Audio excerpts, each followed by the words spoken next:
हाँ, कैसा था टेस्ट? मुश्किल था, डिफिकल्ट था? अबे जा, डिफिकल्ट तो नहीं था। इससे आसान पेपर शायद मैं नहीं बना सकता। अबे धीरे धीरे तो आसान भी बोलेगा। अबे तेरे कम आ गए थे, टफ था पेपर। जब 6 से 10 आ रहे थे तब ठीक था। 10 है। हाँ ऐसे होता है। एक बार घर जाके अटेम्प्ट किया किसी ने दोबारा?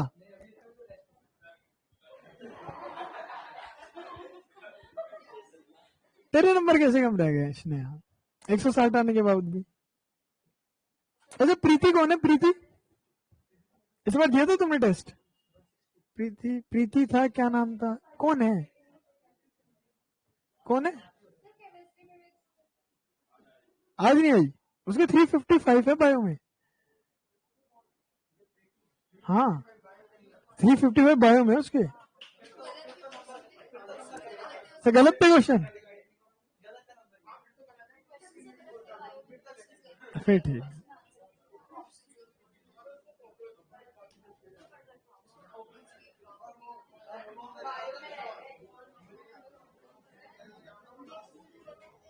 बोलो।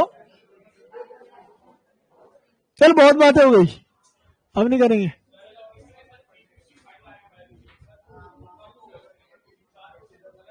हाँ तो ठीक है ना, 335 रह गया ना, उसके कम हो जाएंगे ना। चले कुशाग्र, अपना आवाज नहीं आनी चाहिए तेरी। हाँ वो छन रह गया भाई, पीछे बैठा हुआ है। ठीक है, सार्थक कहाँ है? सार्थक नहीं आया, स्कूल फोन आया था। चल भाई हो गया, टेस्ट हो गया, कोई बात नहीं, रोना धोना नहीं करना। जैसा हो गया कोई बात नहीं, ठीक है, और मेहनत करनी है। अच्छा एक काम किया करो, देखो आ तो गया तो कह रहा स्कूल गया, देख जो भी तुम्हारे मार्क्स आ गए ना, मतलब इस बार जो भी मार्क्स आ गए, अगली बार क्या करना है, या तो इसे मेंटेन रखना है या इसे ज्यादा लाने हैं, कम नहीं होने देना। ठीक है ना, 200 है तो कोई नहीं, अगली बार 250 ले आएंगे, 300 ले आएंगे, 350 ले आएंगे। मतलब ट्राई करो कि जो है, या तो उसे मेंटेन रखो, अब 200 को मेंटेन मत रखना। ठीक है, कोई फायदा नहीं है। तो जो है, अगर मार्क्स कम है तो इंप्रूव करो, धीरे धीरे करो, कोई बात नहीं, टाइम लगता है। 7-8 टेस्ट लगेंगे तुम्हें, 300 मतलब जिनके नंबर कम है ना, 100 नंबर बढ़ाने में 7-8 टेस्ट लग जाते हैं। ठीक है ना, किसी के अभी तो 5 बढ़े होंगे, किसी के 10, किसी के कम भी हो गए, हुए ना। ठीक है, कोशिश करो, इतना कम नहीं होते कि 610 पे 620 पे आ गया, 520 पे आ गया। तू कुछ तो किया तूने, तेरे से बात करेंगे हम क्लास के बाद। ठीक है ना, कहाँ बिजी है तू आजकल? सही बता।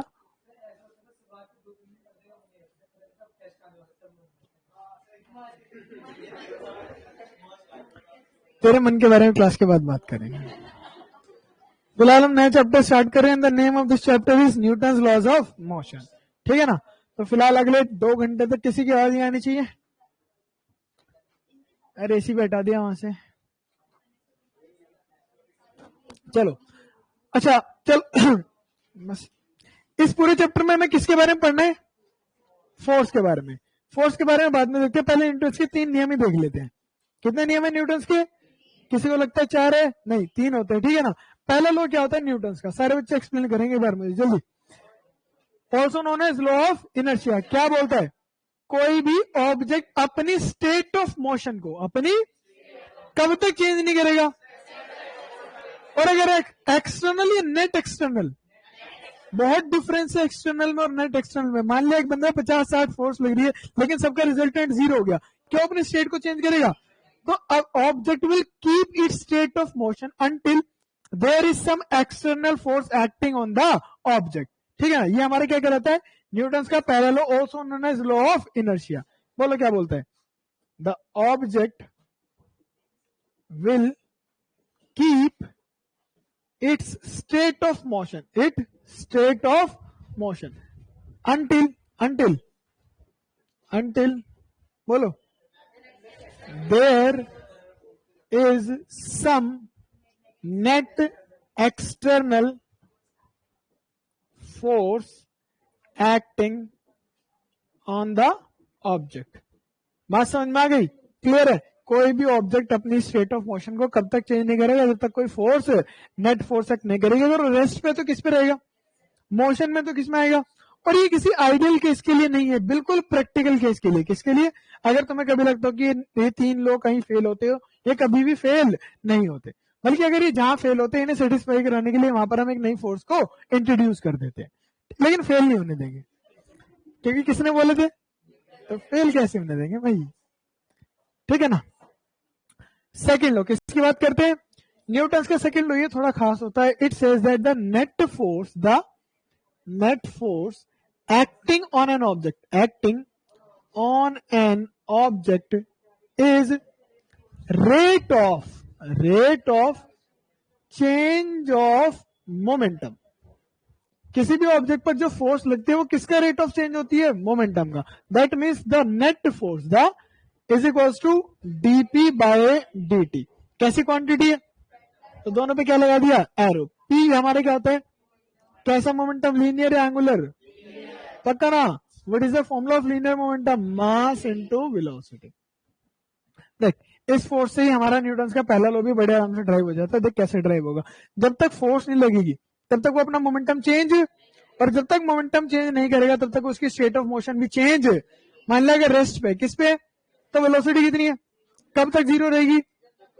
अगर फोर्स लग गई तो वेलोसिटी गेन करेगा नहीं करेगा, और जैसे वेलोसिटी गेन करेगा उसका मोमेंटम चेंज हो जाएगा। मान लिया पहले मोशन में था, किसमें था, हमें रेस्ट पे लेके आना, क्या करना पड़ेगा, फोर्स लगानी पड़ेगी। क्या लगानी पड़ेगी, फोर्स लगाएंगे तो वेलोसिटी क्या हो जाएगी, तो मोमेंटम चेंज होगा नहीं होगा, तो मोमेंटम चेंज होगा। इसका मतलब क्या लगी हुई होगी, फोर्स। बिना फोर्स के मोमेंटम का चेंज होना पॉसिबल, या बिना मोमेंटम के चेंज हुए फोर्स का लगना पॉसिबल, दोनों एक दूसरे के पूरक होते हैं, ठीक है ना।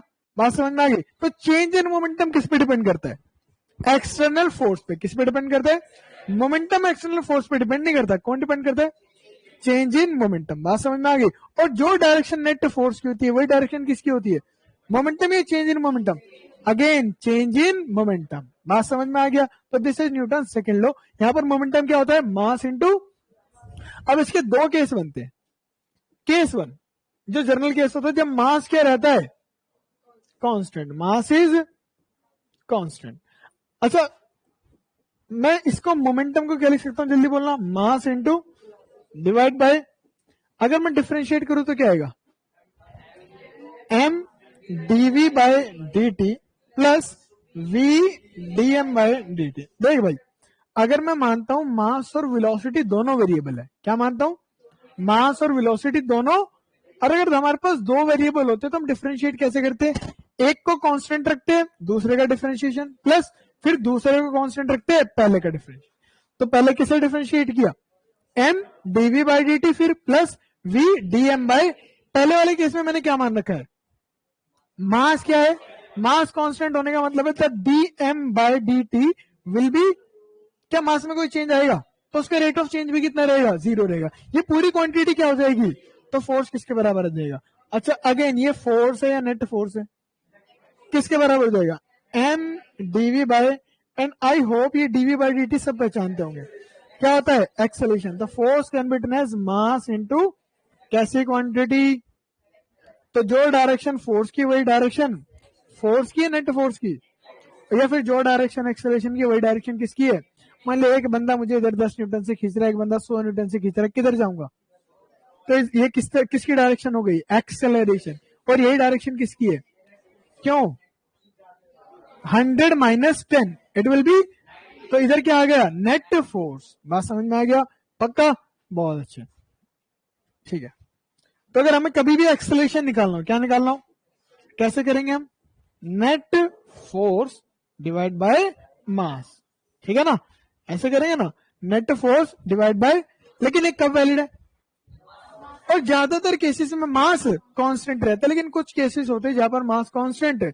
बताने का था केस, रॉकेट, जब हम रॉकेट को क्या करते हैं, लॉन्च करते हैं, तो रॉकेट का अपने आप बहुत बड़ा मास है, उसमें हमें क्या डालना पड़ता है, फ्यूल। फ्यूल क्या होगा, बर्न होगा, क्या होगा, कंबशन की वजह से फ्यूल क्या होगा। अब मान लिया 1 टन का रॉकेट, 1 टन उसमें फ्यूल, कितना हो गया टोटल मास, और धीरे धीरे फ्यूल क्या होता जा रहा है, कम होता जाता है। अब जब फ्यूल पूरा बर्न हो जाए कितना मास बचेगा, तो मास जो कम हुआ वो बहुत ज्यादा कम हुआ, बहुत कम हुआ। क्या मैं इसे नेग्लिजिबल मान सकता हूँ? एक गाड़ी में से फ्यूल खत्म हो गया, बर्न हो गया, क्या उसे नेग्लिजिबल मान सकता हूँ? बिल्कुल गाड़ी का मान सकता हूँ, क्योंकि गाड़ी का मास बहुत और उसमें फ्यूल का मास उसके रिस्पेक्ट में बहुत, वहां पर नेग्लिजिबल, तो वहां पर मास कांस्टेंट है, कोई दिक्कत। लेकिन फ्यूल रॉकेट वाले केस में वहां पर DM by D T zero. तो जब when mass is not constant, generally किस केसेस में होता है, जल्दी बताओ? रॉकेट में, ठीक है ना। तो हम किसे कांस्टेंट मानते हैं?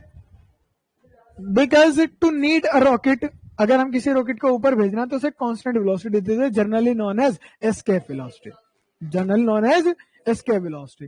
तो उस केस में अगर वेलोसिटी कांस्टेंट और मास वेरिएबल है तो डीवी बाई डी टी कितना हो जाएगा? तो बताओ फोर्स क्या हो जाएगी? V D M by D T, ठीक है ना। अब वेलोसिटी, फोर्स की डायरेक्शन किस पे डिपेंड करेगी? वेलोसिटी पे। तो जो डायरेक्शन वेलोसिटी की वही डायरेक्शन किसकी हो जाएगी? ये DM by D T quantity क्या है बताना? Rate of change of mass, या फिर बेसिकली जिस रेट से हमारा फ्यूल बर्न हो रहा है, जिस रेट से हमारा फ्यूल, मान लिया 4 किलो फ्यूल 4 सेकंड में खर्च हो गया, 4 किलो फ्यूल, तो what is the DM by D T? 1, कितना आ जाएगा? 1 kg पर सेकेंड, ठीक है ना। बात समझ में आ गया। और 4 kg, हाँ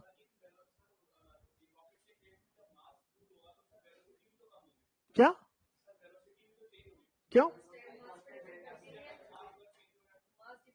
हम ना रॉकेट को इस तरीके से मैनिपुलेट करते हैं इंजन वगैरह को कि उसकी वेलोसिटी कांस्टेंट रहे। मैं मानता हूं तू क्या कहना चाहता है, तू मुझे ये कहना चाह रहा है भैया मोमेंटम शुड बी कंजर्व, है ना। क्यों होगा मोमेंटम कंजर्व? मोमेंटम कंजर्व होने के लिए नेट फोर्स कितनी होनी चाहिए? कहाँ जीरो है? एमजी लग तो रहा है, एमजी। ये बिल्कुल सही बात की इसने, अगर किसी चीज का मोमेंटम कंजर्व है और उसका मास कम होता जा रहा है तो उसकी वेलोसिटी बढ़ती रहनी चाहिए, बिल्कुल सही है। लेकिन इट इज वैलिड क्या? हाँ, ये कब वैलिड है? When the momentum is conserve. और मोमेंटम कंजर्व होने की क्या कंडीशन है? नेट फोर्स शुड बी, कहां जीरो है यहाँ पर? बिना फोर्स के क्या तुझे ऊपर भेज देगा? फोर्स तो अब थ्रस्ट बोलते हैं उसे, क्या बोलते हैं?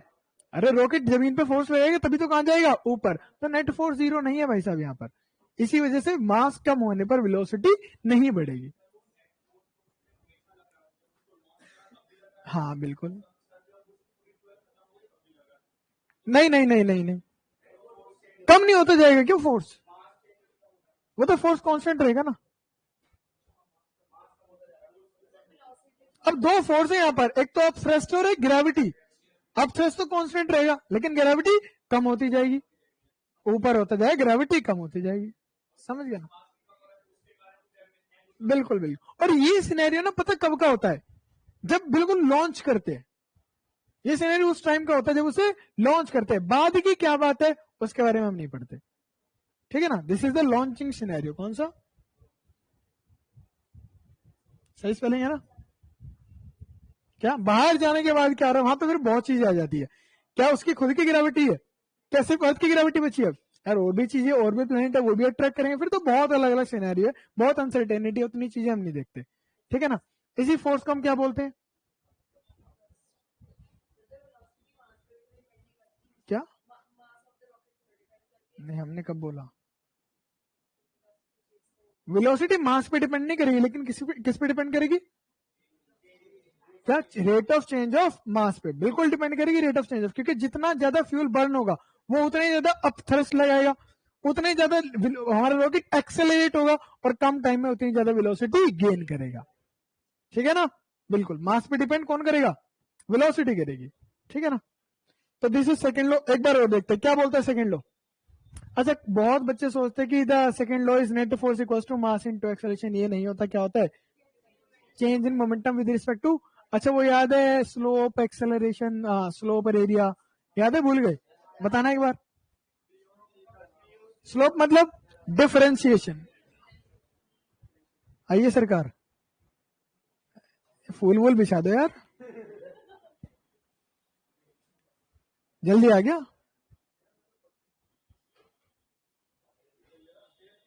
ले आ। तुमने देखा दिए के नीचे अंधेरा? ये भाई है मेरा, इसे क्या बोलूं अब मैं? सगा ही है, मौसी का लड़का है। इसे अगर कुछ बोलूं तो मुझे डांट सुनने मिलेगी। आ जान दे इसे एक बार।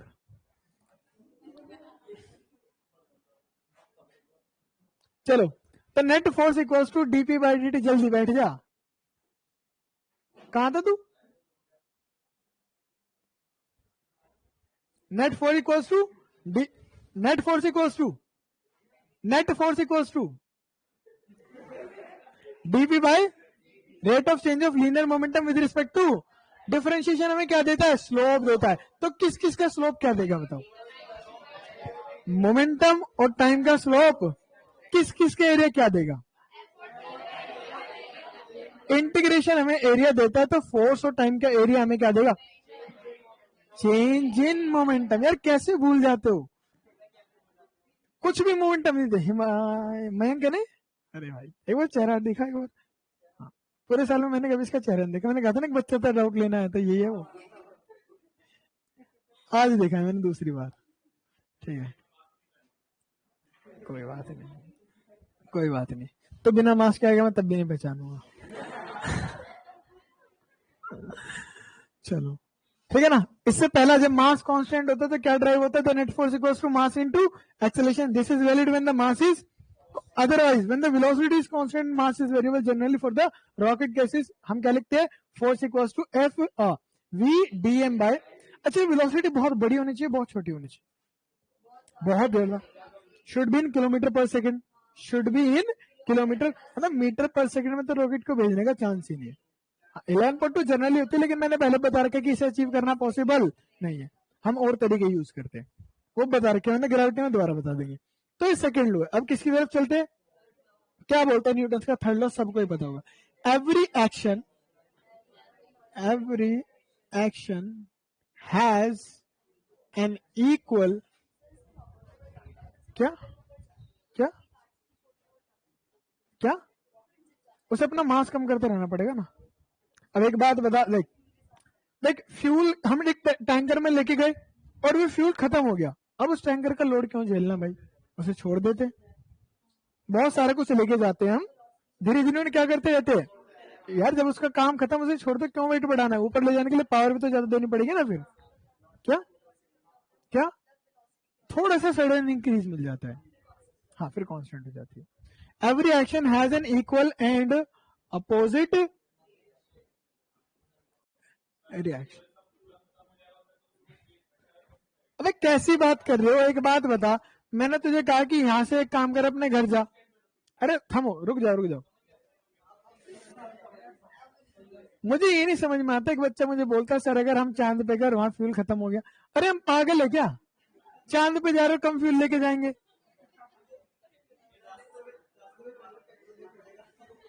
क्यों लेके जाएंगे कम फ्यूल? ऐसे उल्टे सीधे सवाल पूछ लो तो क्या करेंगे?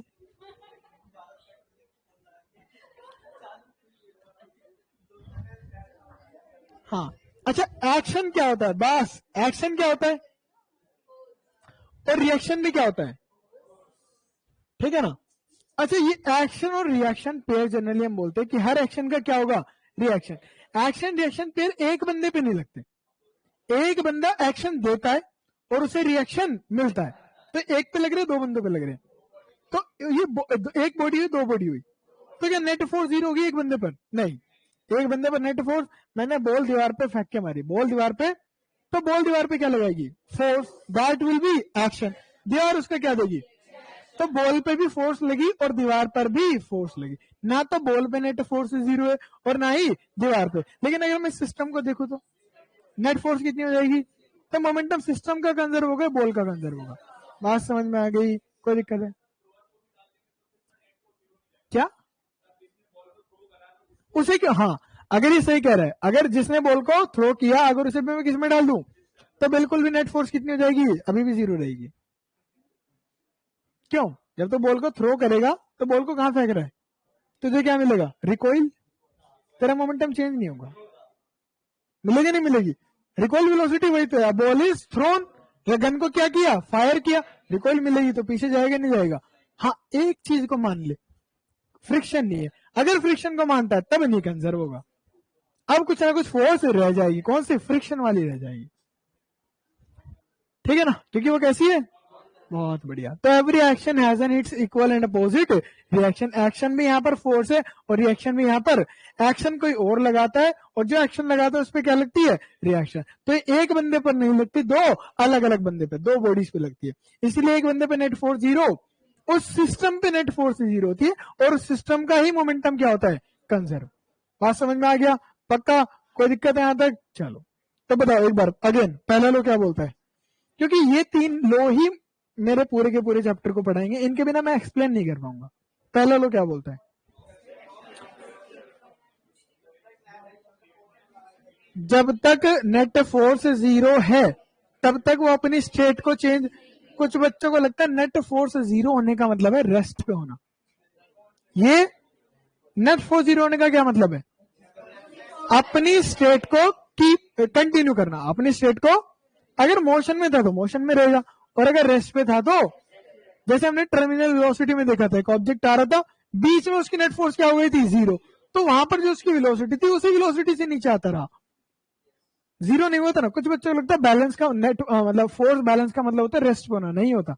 हाँ एक मतलब ये होता जरूर है, लेकिन जनरली देखो तो ये मतलब नहीं होता, ठीक है ना। हाँ अगर वो रेस्ट पे था, किस पे था, और अब नेट फोर्स 0 है तो किस पे रहेगा, रेस्ट पे ही रहेगा, ठीक है। सेकंड लोग क्या बोलते हैं, F is equal to D P by, यहां से हमें पता चला कि मोमेंटम और टाइम का स्लोप हमें क्या देगा, फोर्स, और फोर्स और टाइम का एरिया हमें क्या देगा, change. Very good very good very good. Change in momentum एक चीज कहलाते हैं जिसे हम क्या बोलते हैं, इम्पल्स। खैर आगे पढ़ेंगे, उसमें भी कोई इतना झंझट नहीं करने, बहुत स्मॉल टाइम में जो चीज होता है। थर्ड लोग क्या बोलता है, every action has an equal and opposite. अगर हम किसी को कोई फोर्स देंगे, किसी को कोई एक्शन देंगे, तो हमें पक्का पूरे 100% गारंटी है क्या मिलने की, रिएक्शन मिलने की। क्या मिलने की, अच्छा। Second law he actual law of motion क्या कहलाता है, सेकंड लॉ ही, क्योंकि उससे फर्स्ट और थर्ड दोनों ही ड्राइव हो जाते हैं। फर्स्ट कैसे ड्राइव होगा, फोर्स 0 तो मोमेंटम कंजर्व, स्टेट चेंज। और थर्ड कैसे होगा, बोलो बोलो, थर्ड कैसे करोगे बताओ। F0 तो अगेन वही, मोमेंटम क्या रहेगा, कंजर्व। किसका, एक बंदे का, सिस्टम का। फोर्स किस पे 0 है, सिस्टम पे, तो मोमेंटम में किसका कंजर्व रहेगा। इसका मतलब एक इंडिविजुअल पे फोर्स 0, इसका मतलब अगर मैं फोर्स लगाऊंगा तो मेरे पे भी फोर्स लगेगी, पक्का समझ गए। चलो बहुत बढ़िया। पढ़ना किसके बारे में हमें, हमने फोर्स को यहाँ पर 2 कैटेगरी में डिवाइड कर दिया। एक को क्या नाम दिया, नहीं नॉट कंजर्वेटिव फिलहाल, और एक को कॉन्टेक्ट फोर्स, वो जिनके होने के लिए किसका जरूरी होना चाहिए, कॉन्टेक्ट का। नॉन कॉन्टेक्ट वो जिनके लिए होने के लिए किसी कॉन्टेक्ट का होना जरूरी। कॉन्टेक्ट हो तो भी कोई दिक्कत नहीं, और नहीं हो तो भी कोई दिक्कत, लेकिन इनके लिए किसका होना जरूरी है। नॉन कॉन्टेक्ट में सबसे पहले हमारी क्या आती है, क्या ग्रेविटी के लिए किसी कॉन्टेक्ट का होना जरूरी है। ये यहाँ पर है, ग्रेविटी एक्ट करिए नहीं करिए, किस तरफ, पक्का हवा में होगा तो भी किधर एक्ट करेगी, क्या किसी कॉन्टेक्ट का होना जरूरी है। अगले बता, इलेक्ट्रोस्टैटिक या इलेक्ट्रोमैग्नेटिक, पूरा बोल दू ना। 2 चार्ज के बीच में फोर्स होती है, किसी कॉन्टेक्ट की जरूरत। 2 मैग्नेट के बीच में फोर्स होती है, किसी कॉन्टेक्ट की कोई जरूरत। और 2 है, एक वीक न्यूक्लियर और एक स्ट्रॉन्ग न्यूक्लियर। इन्हें हम फंडामेंटल फोर्सेस बोलते हैं। क्या बोलते हैं, अब कॉन्टेक्ट जो होती है उनमें सबसे पहले कौन है, नॉर्मल रिएक्शन। कौन है, बिना कॉन्टेक्ट के नॉर्मल रिएक्शन का होना पॉसिबल। दूसरी कौन है, टेंशन, तो ऑर्डर से पढ़ेंगे ना। तीसरी कौन है, फ्रिक्शन, और चौथी सूडो फोर्स। कैसी है, वैसे सूडो फोर्स दोनों होती है, कॉन्टेक्ट भी होती है, और डिपेंड कर रहा है तुम कहां पर पढ़ रहे हो। अगर तुम एमएससी बीएससी में पढ़ रहे हो तो कैसी होती है, और अगर तुम पढ़ रहे हो 12th में तो ये कैसी होती है, कॉन्टेक्ट। ठीक है ना। हमें कौन कौन सी पढ़नी है इस चैप्टर में, 4 पढ़नी है। और अच्छा देख, ये फंडामेंटल फोर्सेस नहीं होती, ये जो फोर्सेस है ना, ये तब एग्जिस्ट करती है अगर कौन हो, अगर ग्रेविटी नहीं है तो इनमें से कोई सी force exist. Basically these are dependent forces. कैसे फोर्स है, इनकी एग्जिस्टेंस फंडामेंटल फोर्स पे डिपेंड करती है। किस पे डिपेंड करती है, अगर फंडामेंटल फोर्सेस नहीं होती तो ये भी एग्जिस्ट, इसीलिए हम इन्हें फंडामेंटल फोर्सेस नहीं बोलते। ठीक है ना, दीज आर द फोर्सेस जो depends on and the existence of fundamental forces. इनमें स्पेशली किस पे डिपेंड करते हैं, ग्रेविटी पे। बिना ग्रेविटी के नॉर्मल होना पॉसिबल, ना टेंशन, नॉर्मल नहीं होगा तो फ्रिक्शन भी, और सूडो का होना भी पॉसिबल नहीं है। बात समझ में आ गया, डन एकदम। चलो अब आगे चलते हैं, पहले कौन सी फोर्स देखनी है हमें, ज्यादा तेज तो नहीं हो रहा, हाँ बताओ बच्चों, थोड़ा स्लो करूँ क्या? अरे तुमसे नहीं पूछ रहा, तुम्हें तो आ जाएगा, पीछे 3-4 बालक बैठे, हाँ भाई आ रहा समझ में? देखो सर नहीं हिला रहा, आ रहा है इधर, साक्षी समझ आ रहा है पक्का? चल अब नहीं आएगा, देख नहीं, पहली ग्रेविटी है यार, पहले कौन सी है, इसका दूसरा नाम क्या होता है? अगर हम अर्थ के सरफेस पर है तो इसी फोर्स का दूसरा नाम क्या है? This is an object placed on a surface and it have a mass m, तो इसे कौन अट्रैक्ट करेगा, किस तरफ? हाँ प्लेन की बात करें तो नीचे, अदरवाइज होता क्या है, towards the centre of earth, तो नीचे की तरफ एक फोर्स लगेगी, कितना, W बराबर m, ठीक है ना, तो दिस इज कॉल्ड ग्रेविटी, इसे हम क्या बोलते हैं? ये बहुत अच्छी फोर्स है, क्योंकि क्या है, फैक्ट है, कुछ भी हो जाए ग्रेविटी खत्म नहीं हो सकती, और मतलब ये हर तरीके से फैक्ट है। देख कैसे, इसका मैग्नीट्यूड और डायरेक्शन दोनों फिक्स है, हमेशा कहाँ लगेगी और कितनी लगेगी, mg, कभी mg चेंज होगा नहीं, कभी डाउनवर्ड चेंज होगा क्या, कभी अपवर्ड लग सकती है, तो इसका मैग्नीट्यूड भी फिक्स है और इसकी डायरेक्शन भी हमेशा नीचे लगेगी और हमेशा mg, चाहे प्लेन इंक्लाइंड हो, चाहे प्लेन रफ हो, चाहे पानी में रखो, चाहे हवा में रखो, कितने लगेगी और कहाँ लगेगी, तो it has a fix magnitude as well as fix direction, कभी भी चेंज नहीं होता। और ये क्या है, जब भी हम किसी पे फोर्स बनाएंगे, जब भी हम किसी पे ये ड्रॉ करेंगे कि क्या क्या फोर्सेस उस पे लग रही है, तो सबसे पहले कौन सी होगी, क्योंकि कुछ भी हो, चाहे कैसे भी सिचुएशन हो, mg तो जरूर लगेगा, और किधर लगेगा, कितना लगेगा। चलो दूसरी कौन सी है, नॉर्मल रिएक्शन। अगर आज टेंशन तक भी खत्म हो गया ना, बहुत बड़ी बात है, अब यहां से दिमाग खराब होना स्टार्ट हो जाएगा, कितना वहां से,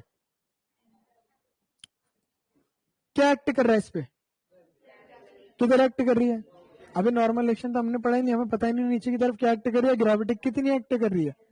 न्यूटन ने क्या कहा था, फर्स्ट लॉ में थर्ड क्या नहीं, फर्स्ट का बता, अगर फोर्स है तो मोशन होगा, किस तरफ होगा, जिधर फोर्स होगी, जिधर, इसमें फोर्स है या नहीं है, कितनी है, किस तरफ है, कहां जाना चाहिए, क्या जा रहा है नीचे, इसका मतलब नेट फोर्स 0 है, तो एक फोर्स और है जो इसे क्या कर रहा है, बैलेंस कर रहा है, किधर लगना चाहिए, कितना लगना चाहिए, उस फोर्स को क्या नाम दिया, तो भाई साहब इसका मतलब इस पर ऊपर की तरफ एक फोर्स और है, कितनी है वो, mg, इस वाले केस में कितनी है, उस फोर्स को हमने क्या नाम दिया, नॉर्मल रिएक्शन। फिर से देखते हैं नीचे क्या लग रहा है, कहां जाना चाहिए, क्यों नहीं जा रहा, इसका मतलब नेट फोर्स 0 है, नेट फोर्स 0 कब हो सकती है, जब दो इक्वल एंड अपोजिट फोर्स हो, एक तो नीचे mg तो ऊपर भी लग रहा होगा कुछ, उसे क्या नाम दिया, कितना लग रहा है, बात समझ में आ गया, किसने लगाया, यहाँ पे दिक्कत हो गई, न्यूटन ने नहीं, किसने लगाया, किसने लगाया, जल्दी बोलो, हमने नहीं लगाया, पागल है क्या तू, एग्जैक्टली किसने लगाया, देखना, अगर ये इसके साथ कांटेक्ट में ना होता क्या नॉर्मल रिएक्शन लगता, ये अभी नीचे आ रहा है, क्या इसमें नॉर्मल लग रहा है, नॉर्मल नहीं लग रहा, तभी तो कहा रहा है, कब तक नीचे आता रहेगा, अब नीचे mg ऊपर नॉर्मल, खत्म, नेट फोर्स 0 ऑफ मोशन में, तो किसने लगाया, इस, तो this is due to contact, क्या बोलूं बस अब मैं तुझे, हाँ नहीं है कंजर्वेटिव, क्या, ए नॉर्मल रिएक्शन जनरली ना, it is a very different force, it is a very different, एक तो डिपेंडेंट फोर्स है, कैसी फोर्स है, हाँ क्योंकि देख बहुत सारे सिनेरियो ना, जैसे इस सिनेरियो में तो नॉर्मल ऊपर लग गया, अगर मैं किसी चीज को ऐसे प्रेस करूं तो तब नॉर्मल रिएक्शन इधर लग जाएगा, तो बहुत अलग फोर्स है, कभी कंजर्वेटिव होती है, कभी कंजर्वेटिव, कभी इसका वर्क डन 0 हो जाता है, कभी कभी इसका वर्क डन 0 नहीं होता, ठीक है ना। अब अगर ऑब्जेक्ट को तो ऐसे ऐसे लेके जाएगा तो हो गई कंजर्वेटिव, और अगर ऐसे ऐसे लेके आएगा नहीं है कंजर्वेटिव, ठीक है ना। तो ये नॉर्मल रिएक्शन लगा किसकी वजह से, बेसिकली इस सरफेस ने इस ऑब्जेक्ट पर ऊपर की तरफ क्या लगा दिया, नॉर्मल रिएक्शन। अब भाई तीसरा लोग क्या कहते हैं, अबे अगर सरफेस ने ब्लॉक पर ऊपर नॉर्मल रिएक्शन लगाया तो ब्लॉक का फर्ज क्या बनता है, सरफेस पर नीचे की तरफ नॉर्मल रिएक्शन लगाएगा।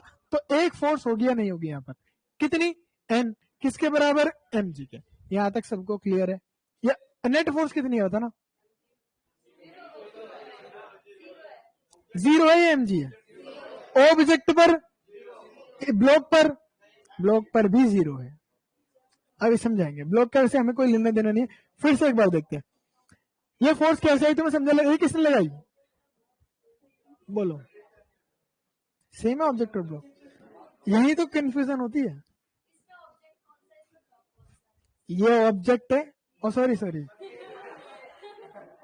ठीक है, ऑब्जेक्ट और सरफेस, ये किसने लगाई, due to block on the surface. क्यों लगी ये फोर्स, कौन सा लॉ फॉलो करना था, ये क्यों आया, पहला फॉलो करना था, और ये क्यों आया, तीसरा फॉलो करना था। ये दोनों किस पे लग रही है, ब्लॉक पे, और ये किस पे लग रही है, सरफेस। क्या इस फोर्स से इसका कोई लेना देना है, नहीं है। क्या ये फोर्स इसके मोशन को चेंज कर सकती है, तो इस पे दो फोर्स लगी थी, एक ऊपर की तरफ नॉर्मल और नीचे की तरफ, और दोनों एक दूसरे क्या कर देगी, क्या। तो net force on the block, net force on the block is equals to 0। बात समझ में आ गई। कुछ बच्चों को लगता है ये भी ब्लॉक पे लग रही है, ये ब्लॉक पे लग रही है, सरफेस पे लग रही है, ये ब्लॉक ने लगाई, ये ब्लॉक ने। अब जो फोर्स मैं लगा रहा हूं उससे मेरा मोशन थोड़ी डिफाइन होगा, मेरा मोशन किस फोर्स से डिफाइन होगा, जो हम पर लगते। The force applied by us doesn't define our motion. कौन सी डिफाइन करती है, the force applied on us. बात समझ में आ गया, पक्का। तो ये फोर्स पक्का क्लियर हो गया ना सबको, हाँ वही तो, कोई बात नहीं, अब हो जाएगी। तुमने कहा कि ऊपर की तरफ नॉर्मल रिएक्शन लगाया, किसने, सरफेस ने, पक्का ना, किधर की तरफ, तो ये एक्शन हो गया। अब ब्लॉक का काम क्या है, इस एक्शन का रिएक्शन देना, किधर की तरफ देगा, नीचे, किसे देगा, सरफेस को। तो जब सरफेस ने ब्लॉक पर ऊपर लगाया नॉर्मल, तो ब्लॉक सरफेस पे नीचे क्या लगाएगा, नॉर्मल, ठीक है ना। ये नॉर्मल किस पे लगाए, सरफेस पर, और ये नॉर्मल किस पे लगाए, बेसिकली ये दोनों हो गए एक्शन एंड रिएक्शन पेयर। ये दोनों क्या हो गए, एक बंदे पे लग रहे हैं, अलग अलग पे लग रहे हैं, अलग अलग पे लग रहे हैं। One is on the block and another one is on the surface. बात समझ में आ गया, ठीक है। अब ऐसे किसी किसी लग रहा है सरफेस नीचे चला जाना चाहिए, क्यों, इसके नीचे एक और सरफेस है, वो क्या लगेगा, नॉर्मल रिएक्शन। फिर क्या होगा, ये ऊपर वाला इस पे नॉर्मल रिएक्शन, और ऐसे ही चलता जाएगा, जुगाड़ पे चलना है। कहा ना, ये फर्स्ट की वजह से, क्योंकि नीचे क्या लग रहा था, एमजी। फर्स्ट बोलता है नीचे चला जाएगा, तो वैलिड नहीं हो रहा, उसे वैलिड कराने के लिए ऊपर क्या लगा दिया, नॉर्मल। अब कहीं नहीं जाएगा, कि नेट फोर्स कितने हो गया, 0। फिर ये किसने लगाया, सरफेस ने। अब कौन सा फेल हो गया, थर्ड, क्योंकि थर्ड बोलता है every action will have an equal and opposite. तो नीचे की तरफ क्या लगेगा, नॉर्मल, किस पर, on the surface due to block, and this one is on the block due to surface. समझ में आ गया, पक्का। तुम्हें क्लियर बच्चे, शक की नजरों से देख रहे हो, नहीं है क्लियर, पक्का, कोई नहीं, धीरे धीरे हो जाएगा, बहुत एप्लीकेशन करनी है। सरफेस का छोड़ दे, तुझे सरफेस से कोई लेना देना। हाँ, लेयर बदल, बहुत सारे लेयर है ना नीचे, तो सब एक दूसरे पर नॉर्मल रिएक्शन लगाती रहेगी, सब कैंसिल हो जाएगा।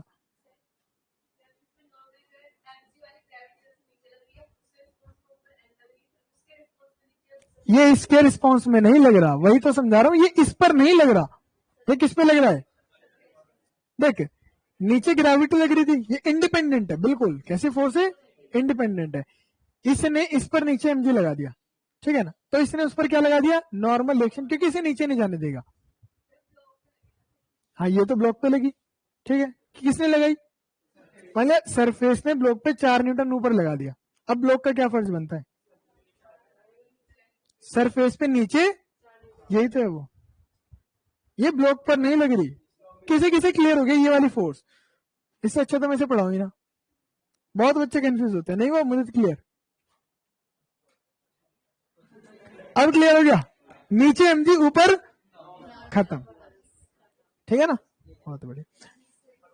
काम आती है ये, जब दो ब्लॉक ऐसे रखे होंगे ना, जब दो ब्लॉक ऐसे रखे होंगे काम आती है ये, काम आएगी, कोई बात नहीं, आती नहीं आती काम तो था, कोई बात नहीं।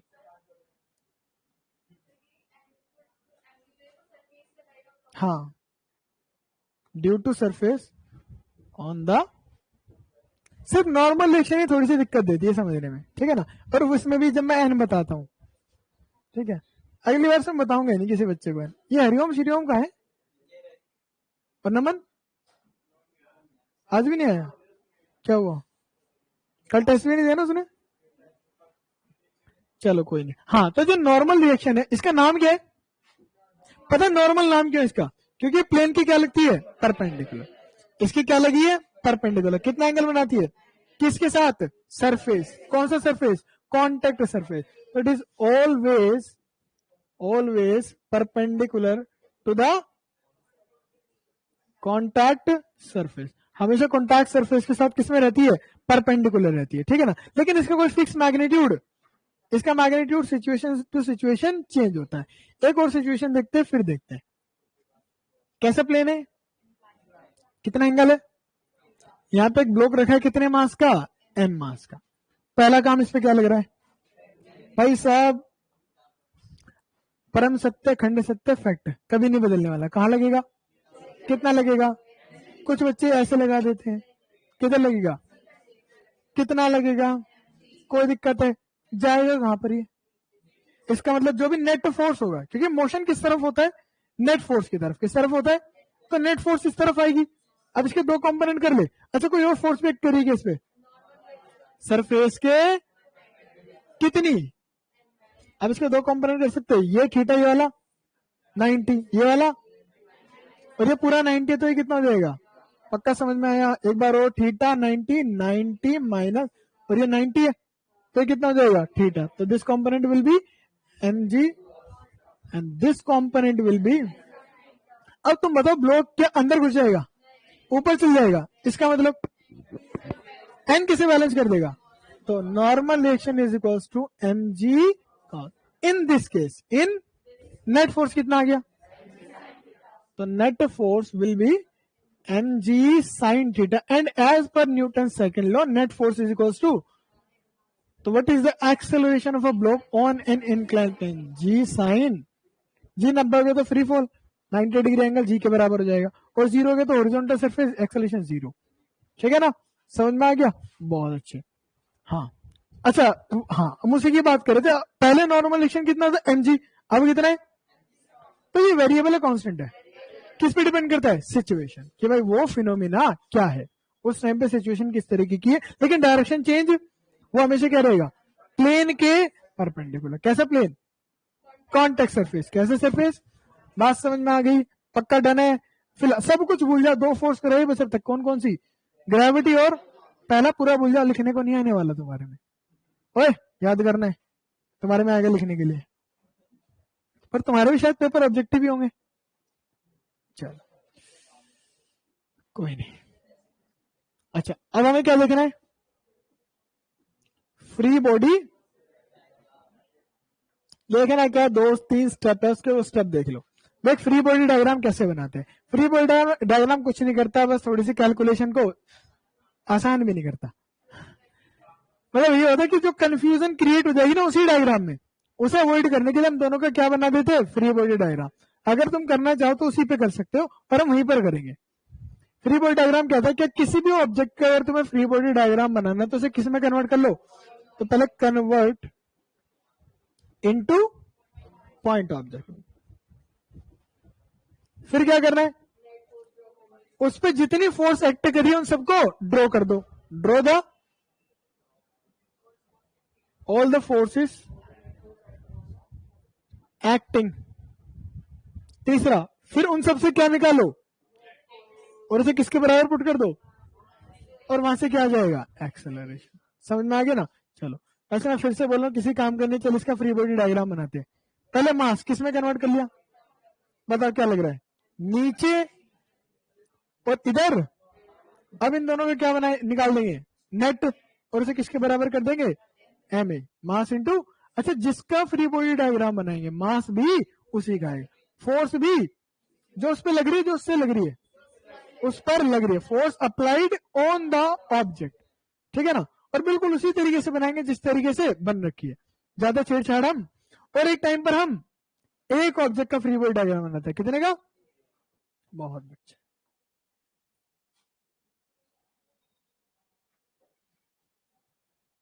This is mass, this is mass, इधर इस वाले ऑब्जेक्ट पे कितनी फोर्स लगाई है,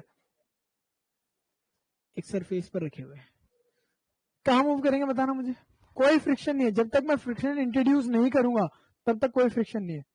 जब तक मैं फ्रिक्शन फोर्स नहीं बढ़ाऊंगा तब तक सब क्या चल रहा है, फ्रिक्शनलेस। किधर मूव करेगा, कितना एक्सेलरेशन से, क्या दोनों का एक्सेलरेशन सेम होगा अलग अलग होगा। सबसे पहला सवाल, सेम होगा तो क्यों होगा, और अगर नहीं होगा तो क्यों होगा। सेम होने का कारण है किसमें, कॉन्टेक्ट में। किसमें, मान लिया प्रिंस भाई साहब हमारे, ठीक है, चलो ज्यादा बेइज्जती नहीं करेंगे, ले लो ठीक है। प्रिंस जा रहा है, घोड़े पे बैठा हुआ है, ठीक है, घोड़े पे से गिर गया, रस्सी फंस गई पैर में, तो जब घोड़े का एक्सेलरेशन वही प्रिंस का एक्सेलरेशन। या सिंपल लो, हम किसी कार में जा रहे हैं और हम कार के अंदर बैठे, तो जो कार का एक्सेलरेशन होगा वही, क्यों, because now we are in contact. हम किसमें, हम किसकी तरह एक्ट कर रहे हैं, एक सिस्टम की तरह कर रहे हैं। तो जब भी चीजें सिस्टम की तरह एक्ट करती है, किसकी तरह, तो वो एक दूसरे की प्रॉपर्टी को फॉलो करते हैं। सबका एक्सेलरेशन सेम होगा, सबकी वेलोसिटी एक टाइम पर सेम होगी, सबका डिस्प्लेसमेंट भी सेम टाइम पर सेम होगा। समझ में आ गया। तो if they are in contact then the acceleration of the both will be same. उसे मैंने कितना मान लिया, ए मान लिया, ठीक है ना। ऐसे क्या देख रहा है, ठीक ठाक है, नहीं आएगा तो समझ में, और कैसे नहीं आएगा। चलो अब हमें वो एक्सेलरेशन निकालना है। अच्छा they are in contact, they are in, तो इन दोनों के बीच में फोर्स होगी नहीं होगी, किसकी वजह से, कॉन्टेक्ट की वजह से। जहां पर कॉन्टेक्ट होगा वहां पर फोर्स का आना तय है, फोर्स का आना तय है। चलो निकालते, इसका क्या बनाएंगे हम, फ्री बॉडी।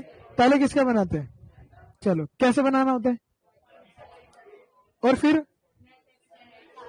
चल पहले फोर्स ही ड्रॉ कर ले इस पे। बताओ एक क्या लग रहा है इस पे, अच्छा कुछ बच्चों को लगता है FM2 पे भी लग रहा है, ये सही है गलत है। फोर्स M1 पे लग रही है, M2 पे लग रही है, M2 पर उसका इफेक्ट होगा, उसके लिए हम डिनाई नहीं करते, और वो देख भी लेंगे। लेकिन लग किस पे रही है, M1 पे लग रही है, M2 पर उसमें क्या होगा, पर वो M2 पर नहीं लग रही। लगती सिर्फ वहीं पर है जहां पर कांटेक्ट है, जहां पर इसका कांटेक्ट किसके साथ है, तो सिर्फ किस पे लग रही है, नीचे की तरफ।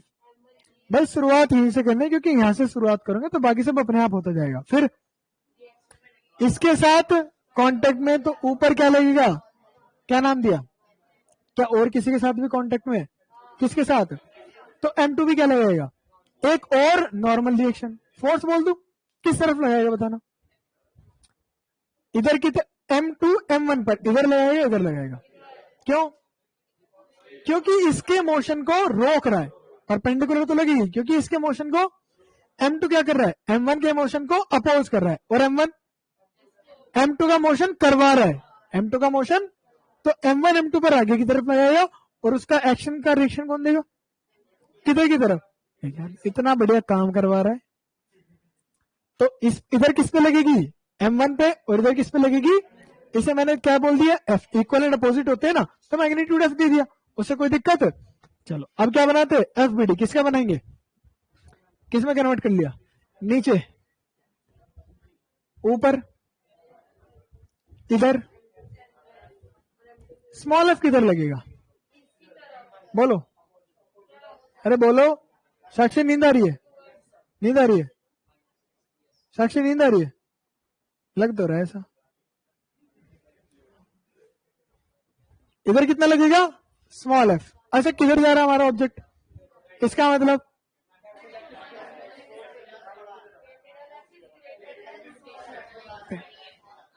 इसने इसे डन हो गया, कौन बड़ा है, कैपिटल F स्मॉल f, पक्का, क्यों कैपिटल F बड़ा है, इस तरफ जा रहा है, तो what is the net force, और नेट फोर्स किसके बराबर होती है, किसका मास, तो this is equation number.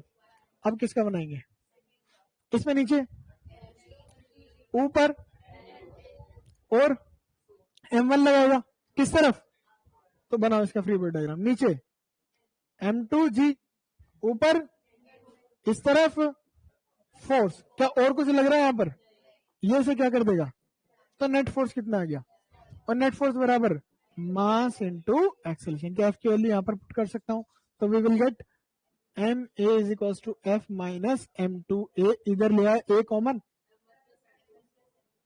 Is equals to, और एक्सेलरेशन कितना आ गया F by M one plus M two. बात समझ में आ गया, तो ये तो एक्सेलरेशन आ गया।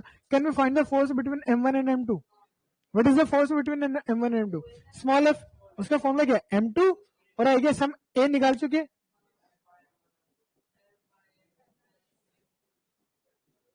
समझ में आ गया, इजी था या नहीं था, कोई दिक्कत नहीं है, मेथड लंबी जरूर है लेकिन आंसर ले आएगा।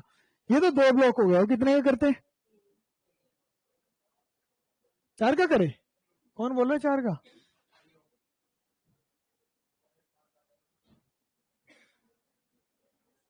इसका मास, इसका इसका फोर्स कहां लगाऊं, कितने लगाई? चलो अब ना सारे बच्चे ना बताएंगे मुझे कैसे करना है। बताओ किसका बनाओ पहले फ्री बॉडी डायग्राम? बोलो नीचे की तरफ, बहुत बढ़िया। ऊपर जिसने इसे खत्म, मुझे इसका कुछ नहीं करना। अब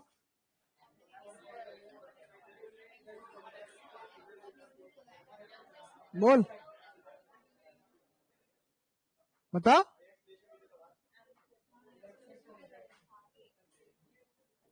बता भाई। नहीं नहीं तू बता, इससे तेरे पीछे वाला। हाँ तू पीछे मत देख। हाँ इस पर और क्या फोर्स लगेगी? किसकी तरफ? Right left? कौन लगा रहा है? पक्का M1 अपने आप पे लगा रहा है? अगर इस बार कोई ऐसा ना क्लास के बाहर फेंक देना है, और स्पेशली जब कोई बच्चा डाउट पूछ रहा हो। बहुत फनी था ना, मोर बना दूंगा। बता किधर लगेगा? M2 लगा रहा है लेफ्ट साइड में, कितना? Small F. स्मॉल एफ 1 नाम दे दूं मैं? 1 क्यों दे रहा हूं? क्योंकि एक यहां पर भी आएगी, एक यहां पर भी आएगी, और अलग अलग होगी दोनों। ठीक है चलो, इसका भी बन गया फ्री बॉडी डायग्राम। नीचे क्या लिख गया? M1G ऊपर इस तरफ कैपिटल एफ और इस तरफ स्मॉल, ये से क्या कर देगी? नेट फोर्स कितना हो गया? और नेट फोर्स किसके बराबर होता है? इक्वेशन नंबर, अब किसका बनाए? बोलो नीचे ऊपर खत्म। कौन लगा रहा है? M1 इधर लगा रहा है ना? F1 M2, तो 2 फोर्स आ गई, कौन कौन सी? इधर M2G ऊपर नॉर्मल, इस तरफ F1 इस तरफ। कौन बड़ा है? क्योंकि आगे जा रहा है ना, तो नेट फोर्स आगे क्यों जा रहा है? हाँ अच्छा हाँ,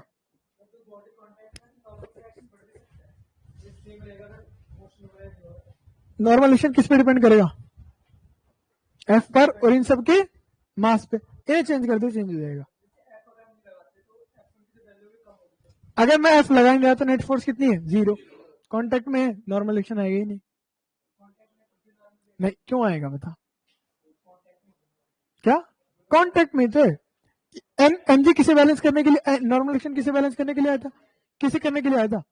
अगर ग्रेविटी ना होती आता एमजी, यहाँ पर वही तो सीन है। ये दोनों आगे इस वजह से रही है, इसकी वजह से अगर ये ना हो तो आएंगे ही नहीं। डिपेंडेंट फोर्स ना, कैसी फोर्स है? आगे तीसरे का बनाओ, नीचे ऊपर, ये क्या लगाएगा? किधर? Right left? पक्का? और वही फोर्सेस के अलावा कोई फोर्स है इस पे? तो नेट फोर्स F3 सॉरी 2 है यार, ऐसे मतलब इज इक्वल्स टू, इसके लिए यहां पुट कर दूं तो F1 माइनस, इधर ले जाऊं M3A प्लस M2A, इसके लिए कहां पुट कर दूं? क्या हो जाएगा? M1A is equals to F minus A common लिया, M2 प्लस, इधर ले लू A common, M1 plus M2 plus M3 into, तो A कितना आ गया? पक्का F आ गया। और क्या निकालना है? The force between M1 and M2 and M2 and M3। M1 M2 के बीच में कितनी है? F1 which is m2 plus m3 into A निकाल चुके हम, कोई दिक्कत नहीं है। और ये वाला कितना था, m3 हमें पता हुआ, ए निकाल चुके, कोई दिक्कत, बात समझ में आ गया, आसान था या नहीं था, एक बार 4 वाला करे। अच्छा क्यों इतने पंगे करने, थोड़ी शॉर्ट ट्रिक देख लेते हैं। हाँ यार क्यों इतनी कैलकुलेशन करनी है, जो मैं करा रहा हूं ना,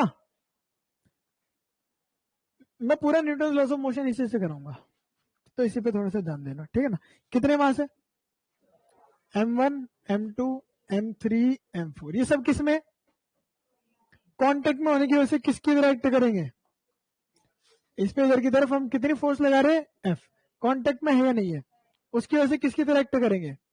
और अगर ये सिस्टम एक्ट करे तो मैं इस सबको एक ऑब्जेक्ट मान लू क्या, यस और नो, अगर ये किसकी तरह एक्ट करे तो इस सबको एक ऑब्जेक्ट मान लू, कितने मास का, m1 plus m2 plus m3 plus m4, पक्का। तो मैंने it is equivalent to a single object of mass जिसपे कितनी फोर्स लग रही है, क्या इसके अलावा इस पर कोई फोर्स है, दो और एक mg और एक नॉर्मल, जो आपस में क्या कर देंगे, क्या वो कोई और कोई फोर्स है, तो नेट फोर्स कितना हो गया, और नेट फोर्स बराबर मास इंटू, तो net mass is equals to, ठीक है, तो एक इसके बराबर आ जाएगा, समझ गए, डन है। 5 होते तो, 6 होते तो, अच्छा सोच इधर F1 है और इधर F2, तो यहाँ F1 आ जाता और यहाँ पर, तो बोलो क्या हो जाता, पक्का। अरे एक ही तो ऑब्जेक्ट हो गया, तो सिंपल है, कोई दिक्कत है। ये कब वैलिड है, जब किसकी तरह एक्ट करे, सिस्टम की तरह, किसकी तरह, जब तक सबका एक्सेलरेशन सेम है, जब तक सबका एक्सेलरेशन, तो मैं उन्हें क्या मान सकता हूं, सिस्टम मान सकता हूं।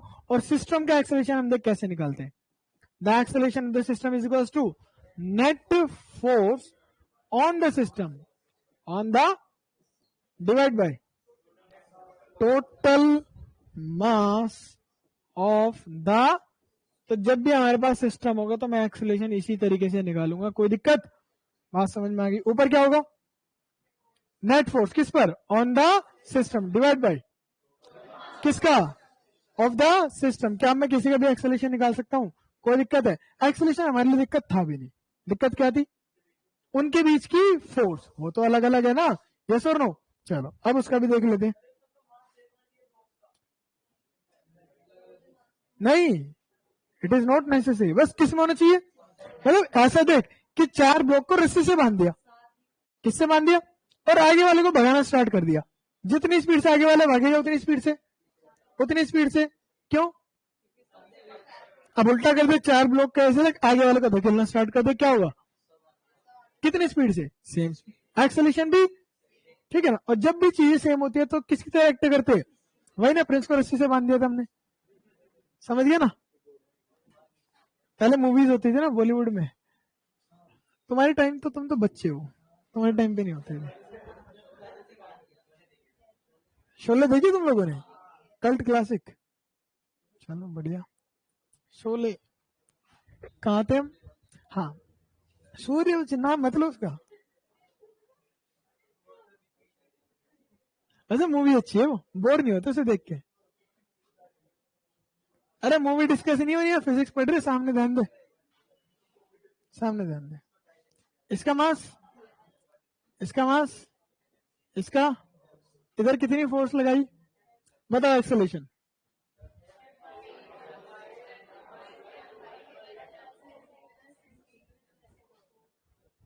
पक्का ना, कोई दिक्कत नहीं इसमें।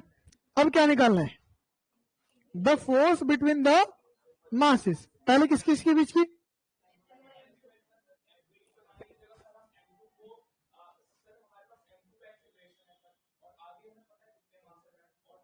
अरे चचा वही बता रहा हूं, थम जाओ, सबर करो थोड़ा, मुझे लगा कुछ मैंने कुछ गलत लिख दिया होगा, वो बता रहा है।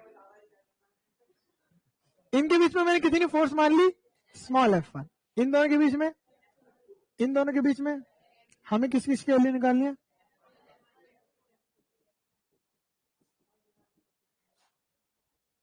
ये था ना हमारा, चलो F1 किस किस के बीच की फोर्स थी, क्या फॉर्मूला आया था, M2 प्लस M3 इंटू ए। F2 किस किस के बीच की फोर्स थी, M2 किसका मास आया था। देख अगर हमें दो ऑब्जेक्ट के बीच की फोर्स निकालनी है, दो ऑब्जेक्ट के बीच की, तो पहले तो जहां फोर्स लग रही है उसके पीछे पहुंच जा, जहां फोर्स लग रही है उसके, हमेशा कहां से काउंट करना है, जहां फोर्स लग रही है उसके पीछे। तो आगे यहां पर किस किस के बीच की निकालनी है बता, जो तेरा मन करे बोल दे। M3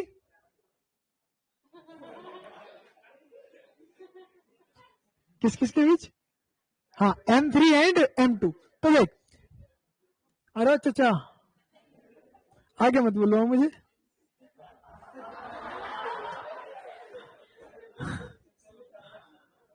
ठीक है ना, कुछ नहीं, अरे बालक है क्या है, कुछ हो ही नहीं। चलो देखो, हाँ अरे बस यार शांत रहो थोड़ी देर, कुछ अच्छी चीज बता रहा हूँ, दिमाग में घुस गई तो घुस गई, वरना ऊपर से चली जाएगी। कुछ बच्चे बैठे हो ना, समझना जरूरी है। तो 2 और 3 के बीच में निकालनी है, पहले चलेगा कहां पर, पीछे। 2 और 3 के बीच में निकालने तो बस पीछे वाले का मास लेंगे। किसका मास लेंगे, मतलब अगर दो ऑब्जेक्ट के बीच में निकालने और एक आगे और एक, तो सिर्फ किसका मास लेंगे, या उसके पीछे जितने होंगे उन सब का लेंगे, या तो उस पीछे वाले का लेंगे या उसके पीछे जितने होंगे उन आगे वाले का लेंगे। मतलब जो फोर्स की तरफ है जो, उसका नहीं लेंगे। फोर्स की तरफ कौन है बताना, M2 M3, तो सिर्फ किसका लेंगे।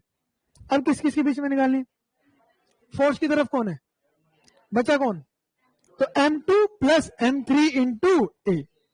बात समझ में आ गया, चौथे में तुम ढंग से समझ जाओगे। बोलो F1 किस किस के बीच की है, तो बताओ किस किस का मास लो। M2 it is between M2 and M1 and force की तरफ कौन है, इसे छोड़ के अब पीछे देख लो कितने हैं, क्योंकि गिनना कहां से शुरू करना है, गिनना कहां से शुरू करना है, 4 3 एंड 2। तो M2 प्लस M3 मल्टीप्लाई में कौन आएगा भाई, इससे तो ये तो हो ही जाना है, एक्सेलरेशन में कोई दिक्कत। अब किस किस के बीच की निकालनी है, 2 और 3 किस किस का लो बताओ, पक्का ना, पीछे आ जा। 2 और 3 के बीच की निकालनी तो 3 और 4 का लेना पड़ेगा। तो M3 क्या भैया, ट्रिक है भाई, ट्रिक है कि फोर्स के कहां से गिनते हैं, अपोजिट से गिनते हैं, ठीक है ना। मेरा मन कर रहा था ऐसे बना दिया मैंने। अरे ट्रिक तो बहुत सारी है, जैसे यहाँ देख 1 2 3 4, 2 3 4, अगला क्या आएगा 3 4,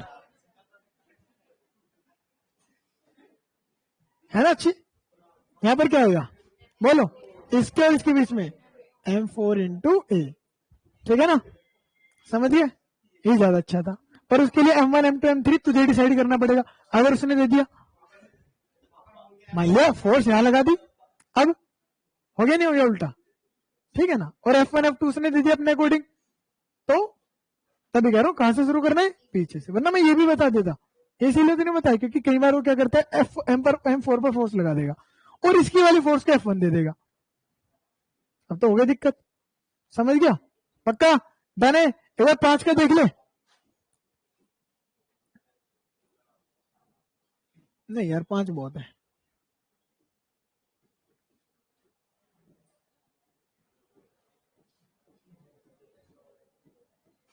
पहले एक्सेलरेशन बोलो,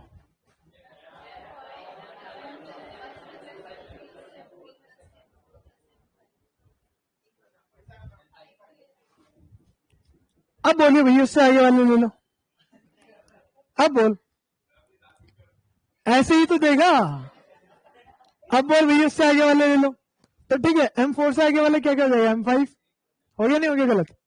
अब बता कहां से लेना है, लो पीछे से निकाल, इसमें कोई फेलियर नहीं है। बता किस किस के बीच निकालेगा, पहले नामकरण कर दे, इसे दे दे क्या, पहले क्या निकालते हैं बोलो, किसका है मास, F4, पीछे पहुंच जाना, पक्का ना, हाँ भाई डन है। अरे कैसे शक की नजरों से देख रहे हो तुम लोग, तुम्हें आ रहा कुछ समझ में, अरे बोलो F3,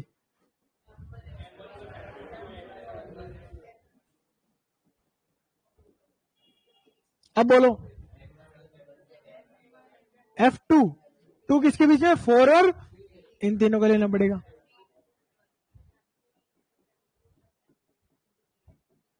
बचा कौन, किस किस का लेना है? हाँ, और अगर 500 का ले लूंगा तो क्या जाएगा? हाँ हाँ ना, इधर ना।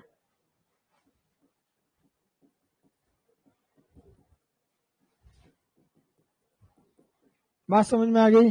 कोई दिक्कत है? अच्छा, कभी कभी मजे के लिए क्या कर देता है कि इधर फोर्स लगा दी थीटा डिग्री एंगल पे, तो कौन सा कंपोनेंट आ जाएगा? इसके दो कंपोनेंट है, एफ कॉस थीटा और एक एफ, हमें कौन सा लेना है? पक्का ना? क्योंकि एफ साइन थीटा कहां लगेगा आप, वो मोशन डिफाइन। बस बहुत बढ़िया। क्या अभी नहीं है ना? तूने समझ, तो मैंने क्या कहा था, जब तक मैं फ्रिक्शन ना बताऊं तब तक तुम्हारे लिए फ्रिक्शन है ही नहीं, ठीक है ना? अब मैंने आज फ्रिक्शन बताया नहीं तो जाते हुए समझ के चाहिए फ्रिक्शन नहीं है तेरे लिए, गिर जाएगा तो। क्लियर है ये? पक्का? कर ले थोड़े बहुत सवाल। टाइम क्या हुआ है? 11 नहीं हुए। हाँ, अगर राइट साइड से अपोजिट फोर्स आ गई तो ये जो F1 F2 F3 वाले फॉर्मूले ना, ये वैलिड नहीं रहेंगे, ये वैलिड नहीं होंगे। हाँ, इनमें पता है क्या कर देना, वो जो राइट साइड से अपोजिट फोर्स लगी ना, वो ऐड कर देना। वो क्या कर देनी पड़ेगी? ऐड, बिल्कुल ऐड। ऐड ही तो होगी, बताऊं?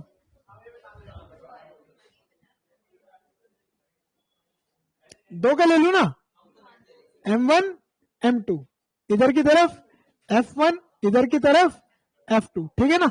चलो एक्सेलरेशन बोलो। कोई नहीं, एक्सेलरेशन बोलो।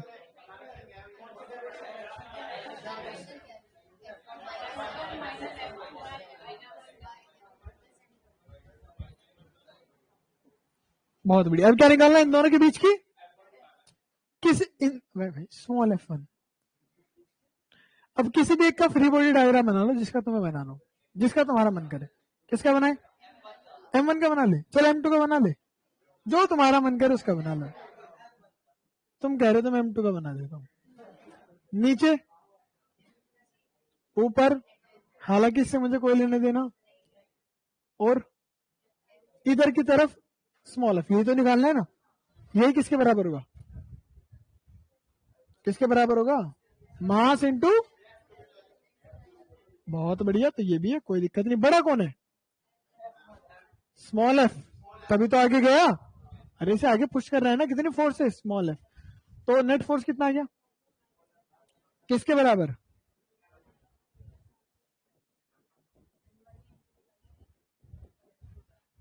M2 तो पहले भी था, अब क्या ऐड हो गया? एफ ऐड हो गया। समझ गए? इजी। अब समझ गए? अगर मैं इधर से F2 था ना, अगर मैं इस वाले केस में इधर से क्या फोर्स लगा दूं? F2, तो पहले यहां पर क्या होगा? ठीक है, और यहां पर अब इसमें होगा तो सब में होता जाएगा ना, प्लस प्लस प्लस। अभी आप सब समझ चुके हैं, कोई दिक्कत नहीं है। बड़े वाली है छोटे वाली है? फोर्स F2 छोटी है ना, ये तो अपोज कर रही है एक्सेलरेशन इस तरह। समझ गया युवराज? नहीं समझा? समझेगा कैसे नहीं। चलो सवाल लिखो जल्दी, बहुत देर हो गई तुम लोगों को।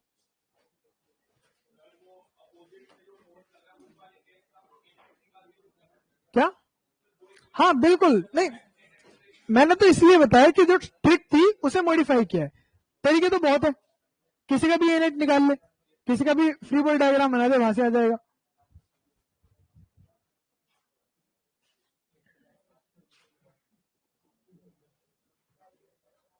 तुम्हें असाइनमेंट मिल गया इसका? क्या बात करे, बुला के ले राजीव, है तेरे पास? नहीं तो राजीव को ले गया बुला के, दिखे तेरे पास कौन सा है?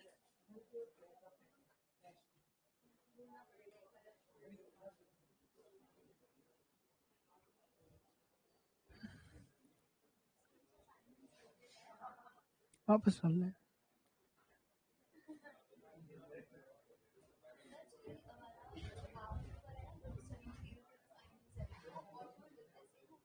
क्या? नहीं, अलग अलग है।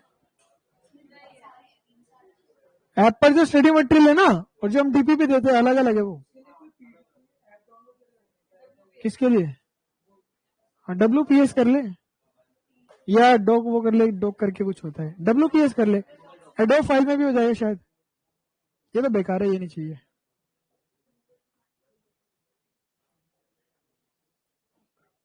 उसे लेने गया, बनाने गया है? मैंने तो पूछने बस बुलाया उसे, है नहीं?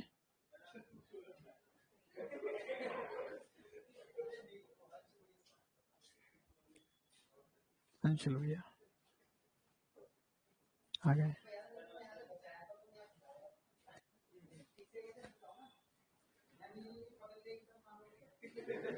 और देख वहां लगते जा रहा है।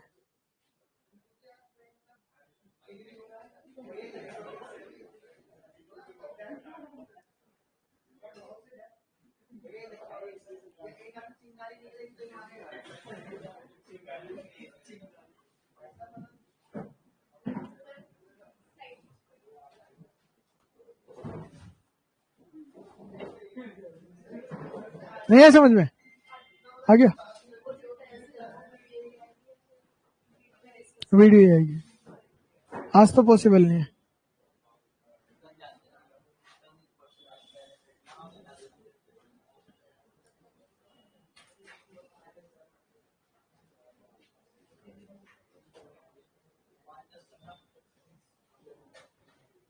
निकालना भाई साहब।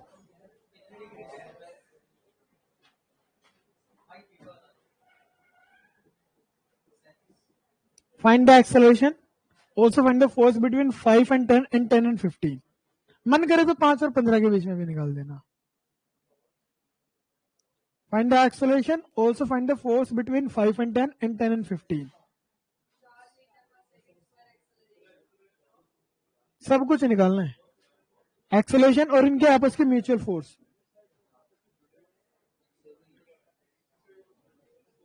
एम्बेडेड क्या? बहुत बढ़िया।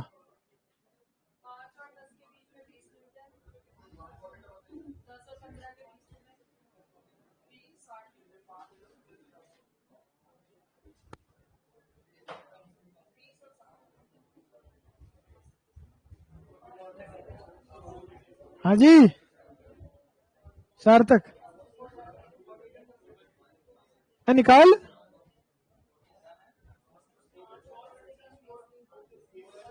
फोर बाय फाइव, और cos 37 4/5 होता है।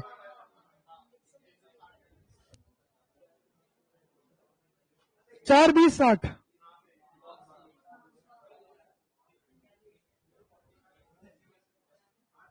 आ गया 420 60। बाकी दोनों में निकालो।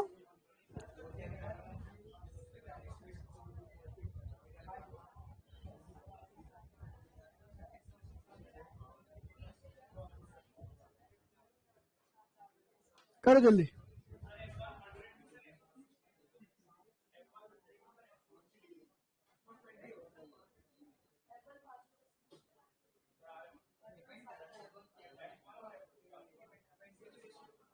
कितना आ रहा है? अरे 20 और 60 आ रहा है ना? 20 और 60 है, कोई बात नहीं, अच्छा किया तूने। मास तूने आगे से ले लिया होगा। अरे एक बार 5 होगा और एक बार 15 होगा, ये है ना? 5 चौक 20, 15 चौके 60। अभी पिछली क्लास में एक बच्चे ने 15 चौके 100 लिख दिया था, और फिर कहते हैं भैया नीट वाले के कंपेयर में हमारा क्या कंपटीशन। इंजीनियरिंग के बच्चे थे, कहते नीट वाले को समझ आ जाता है। फिर मैंने सब अच्छे से तुम्हारा लेवल बताया। आ गया आ गया। इतनी देर लगी तुम लोगों को समझने में? ये तुम्हारे लिए गिफ्ट है, ऐसे क्वेश्चन। ये 1 मिनट का नहीं बनता। कितनी देर हार्डली? अच्छा इतना भी तुम आर्यभट्ट नहीं हो गए। 30 सेकंड लो आराम से, करेक्ट भी तो करना है ना। अब 120 प्लस 500 को 620 की जगह 720 भी तो लिखना ना। चलो एक्सेलरेशन कैसे निकालेंगे? नेट फोर्स कितनी है? अच्छा we will take a component of this force that will be cos, what is the value of cos 37? अच्छा देख ऐसे काट के 50 आ जाता है, भाई 30 आएगा। ठीक है, तो नेट फोर्स मास कितना है? चलो 5 और 10 के बीच में फोर्स के कहां पहुंच गया? पीछे। पहले क्या आया? 5, तो 5 और 10 के बीच में। अब किस किस के बीच में? 5 और 10 और पीछे से 5 और 10 कितना? आई होप ये सबका आ गया होगा। क्लियर है? आइजा डन है? इधर भी ठीक है तेरा? प्रिंस जायसवाल, जायसवाल कहाँ है आज? बीमार है क्या? वो टेस्ट का प्रेशर रह गया। वैसे कल के टेस्ट में था वो वेरी इजी, क्या करे, था इजी भाई।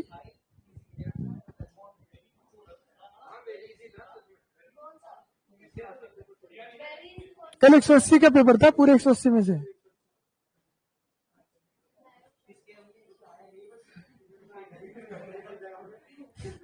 वो 65। ये 2 क्वेश्चन गलत है ना। एक तो एक का आंसर 5.49 सेकेंड है, पहले गई उसने 10 पॉइंट कुछ दे रखा है। एक तो ये गलत है, कोई बात नहीं। क्या? हाँ 5 पॉइंट, और एक और गलत था, किसने पूछा था मेरे से? ये किस किस का करेक्ट है? हाँ तब तुम्हारे 5-5 बढ़ जाएंगे। अब हो जाएंगे 165 हाईएस्ट हो जाएंगे। तेरे 165 थे ना तेरे, और अर्षद तेरे कितने थे? 160 थे तेरे भी। ये करेक्ट हो जाएगा तेरा, इसका भी करेक्ट हो गया। अरे देख लिया आराम से, अरे कोई नहीं, कहीं जा ही नहीं रहा वो, हमें जाना पर 40 मिनट बाद। चलो तो ये क्लियर हो गया सबको नॉर्मल रिएक्शन। ये खाली वो क्वेश्चन थे जो सिर्फ किस पे आते? नॉर्मल रिएक्शन पे, सिर्फ किस पे। अब क्या पढ़ेंगे? टेंशन, हमें टेंशन पढ़ेंगे भाई। ओके चलो अब देख भाई, फिर से वहीं जाते हैं। एक रस्सी से एक ऑब्जेक्ट बांधे, कितने मास का? बताओ क्या लग रहा है? कहाँ लग रहा है? पक्का ना? कहाँ जाना चाहिए? किसके अकॉर्डिंग? वही बात, न्यूटन के फर्स्ट लॉ के अकॉर्डिंग, जहां फोर्स ऑब्जेक्ट वहां जाना चाहिए। फोर्स कहाँ है? नीचे। कहाँ जाना चाहिए? नीचे तो नहीं जा रहा, इसका मतलब कोई फोर्स है। कहाँ? कितनी? क्या नाम देंगे? टेंशन। समझ में आ गई? हाँ अगर किसी को लग रहा है टेंशन अच्छा नाम नहीं है तो अपनी तरफ से रख लो, टर्मिनोलॉजी मैटर नहीं करते। तो ऊपर एक फोर्स लगनी चाहिए। तक हम श्योर है कि अगर ये यहाँ पर रुका हुआ है, यहाँ पर, इसका मतलब इसमें नेट फोर्स कितनी है? इसका मतलब अगर नीचे है तो ऊपर भी क्या होगा? कौन लगाएगा? हमने देखा रस्सी से बंधा हुआ है, किससे बंधा हुआ है? तो कहीं ना कहीं कौन रिस्पॉन्सिबल है? क्योंकि रस्सी हटा दी फिर से कहाँ जाएगा? तो कहीं ना कहीं रॉप रिस्पॉन्सिबल है या नहीं है? स्ट्रिंग रिस्पॉन्सिबल है या नहीं है? तो स्ट्रिंग में फोर्स डेवलप हो जाती है, that force is called tension. किधर की तरफ लगेगी और कितनी लगेगी? इस वाले केस में mg लगेगी, ठीक है ना। इसका मैग्नीट्यूड भी वेरी करता है। क्या करता है? अलग अलग केस में इसका मैग्नीट्यूड अलग अलग होगा, लेकिन डायरेक्शन हमेशा क्या रहती है? कैसे रहती है? Away from the object. कहां रहती है? अगर मैं इस पॉइंट को देख रहा हूं तो इससे कहां लगेगी? अवे लगेगी। इस पॉइंट को देखो तो नीचे की तरफ लगेगी। तो इसकी डायरेक्शन और मैग्नीट्यूड का क्या सीन है, जल्दी बताओ। डायरेक्शन कैसे लगती है? Always away from the object. कौन सा ऑब्जेक्ट? उस पर्टिकुलर टाइम पर हम जिसको ऑब्जर्व कर रहे हैं, ठीक है ना। Magnitude, variable magnitude depends on situation. अच्छा हम पढ़ते हैं मासलेस स्ट्रिंग। कैसी? वैसे मास वाली भी पढ़ेंगे, पर फिलहाल कौन सी पढ़ रहे हैं? मासलेस स्ट्रिंग का मतलब है कि पूरी स्ट्रिंग में टेंशन क्या रहेगी? सेम रहेगी। The tension in the string is same, पूरी स्ट्रिंग में। अच्छा मैं थोड़ा एग्जांपल से समझा देता हूँ मासलेस और मास वाले का। ये मेरा हाथ है, एक रस्सी की तरह काम कर रहा है, नहीं कर रहा, इसका कुछ वेट है या नहीं है? मेरा ये वाला पॉइंट किस किस का वेट झेल रहा है? इस पूरे हाथ का। तो इसमें जो इस पॉइंट पे जो टेंशन आएगी that will B mass of this object into mg, ठीक है ना। अगर इस जॉइंट की बात करूं, ये किस किस का वेट झेल रहा है, तो इस पॉइंट पर टेंशन ज्यादा होगी नहीं होगी? इस पॉइंट पर तो पूरे में टेंशन सेम है, अलग अलग है। जैसे जैसे मैं ऊपर मूव करते जा रहा हूँ टेंशन मैक्सिमम कहां पर है? और इस वाले पॉइंट पे 0, इस वाले यहां पर इससे तो किसी का वेट नहीं झेलना पड़ रहा ना, तो इस पे कितनी है 0, क्योंकि इसका कुछ मास है, इसका कुछ, अगर ये मासलेस होता तो, और नीचे मैंने 4 किलो का ऑब्जेक्ट लटका रखा है, तो हर पॉइंट पे क्या होता, क्योंकि हर पॉइंट को कितना झेलना पड़ रहा है 4 kg। अब उनका खुद का कोई मास, और अगर वो है भी तो ऑब्जेक्ट के रिस्पेक्ट में बहुत नेग्लिजिबल है, that's why we always neglect that particular mass. लेकिन अगर बोल दो 4 किलो की चेन, तो नेग्लेक्ट नहीं कर सकते ना, तब तो 4 किलो की चेन हो गई। अब निकाल सकते हैं यहाँ पर कितनी टेंशन होगी, क्या करना पड़ेगा, अबे यहां तक का मास निकाल, जी से मल्टीप्लाई कर दिया, आगे टेंशन खत्म, इंटीग्रेट। हाँ मास वेरिएबल है, तभी तो कहना मास निकाल, ऐसे तराजू पर रखिए, तेरा 2.5 किलो का तो है नहीं, ये है 2.5 किलो का, 2.5 किलो का ही था ना उसका। अच्छा तुम ना मास को वेरी कर सकते हो, अगर मैं किसी अपने हाथ को ऐसे रखूं किसी तराजू पे, और लेकिन उसे बढ़ा सकता हूँ नहीं बढ़ा सकता, लेकिन अगर तुम पूरे के पूरे तराजू पर हो तब बढ़ा सकते हो, तब नहीं बढ़ा सकते। क्या, अगर मैं हाथ को ऐसे रखूं तो एक कांस्टेंट मास देगा, लेकिन अगर उसे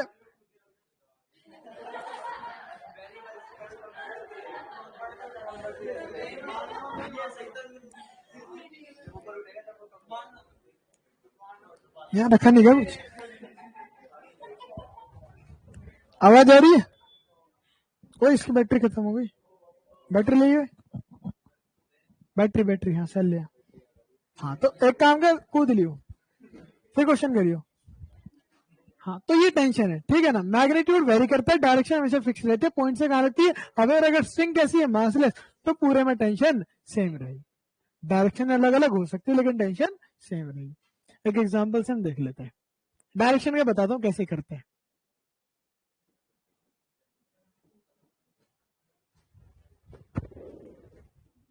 कितनी बताओ, कितनी रस्सियां है, पक्का 3 दिख रही है सब लोगों को, 1 2, इस पूरे में टेंशन सेम, इस पूरे में टेंशन, इस पूरे में टेंशन, इसका मास कितना, इसका मास, इसमें टेंशन बता,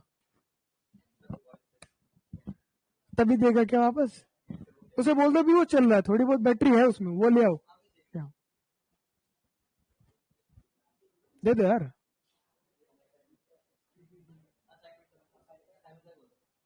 अरे यार राजीव राजीव, वो एनएलएम का असाइनमेंट देना बच्चों को,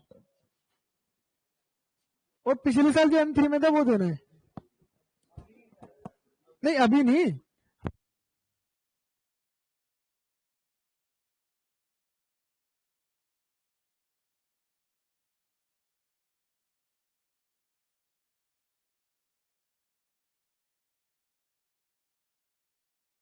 क्या फोर्स पूछ रहा है, मेरे में 70 क्वेश्चन, लेकिन 70 क्वेश्चन बहुत जेन्युइन है, बहुत जेन्युइन है, 200 में तो आधे में तो यही करना पड़ रहा है, मास तरह का फोर्स पूछिए। चलो इसमें टेंशन बताओ किधर आएगी, इसके रिस्पेक्ट में, हाँ तो इंग्लिश नहीं पूछी मैंने, किधर आएगी बता, बता इधर की तरफ, क्या नाम दिया, इसमें, इसके रिस्पेक्ट में, इसके रिस्पेक्ट में कितनी, इसमें इसके रिस्पेक्ट में, इसमें इसमें इसके रिस्पेक्ट में, पक्का ना, तो अगर इसका फ्री बॉडी डायग्राम बनाना तो बन तो गया, नीचे क्या जाएगा M1, ये इसका फ्री बॉडी डायग्राम, और नीचे ये इसका फ्री बॉडी डायग्राम, डन, पक्का। और अगर ये बैलेंस स्टेट में किसमें, तो नेट फोर्स कितनी होगी,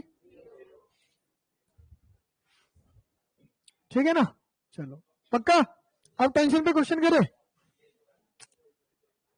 मैं एक क्वेश्चन करा दूं प्लीज, मतलब मैं एक ही कराऊंगा बस, कितनी फोर्स, मास M2 M3 M4 किससे बने हुए, क्या निकालना है हमें, एक तो एक्सेलरेशन निकालना है, बताओ कैसे निकालेंगे एक्सेलरेशन, बताओ, it will act like a system, किसकी तरह एक्ट करेगा, अरे कर लेना ओए ओए, एक मुझे कराने दो, तभी तो प्लीज बोला था, अगला करना ना तुम, देखूंगा कितना दम है तुम लोगों में। बताओ कैसे, किसकी तरह टकरेगा पूरा का पूरा? क्यों? बंधा हुआ है और सबका एक्सेलरेशन सेम है, तो बताओ। तेरे पापा है भाई।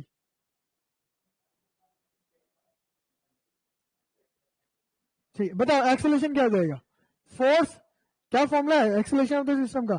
Net force upon total mass. Net force कितनी है? Total mass. डन है ना? इसकी टेंशन को क्या नाम दे, बताओ युवराज जी। युवराज, इसकी टेंशन को क्या नाम दो? T3 दे दूं? बहुत बढ़िया। इसकी टेंशन को, इसकी टेंशन को, तुमने देखा जो कोई क्वेश्चन को टफ करता हो?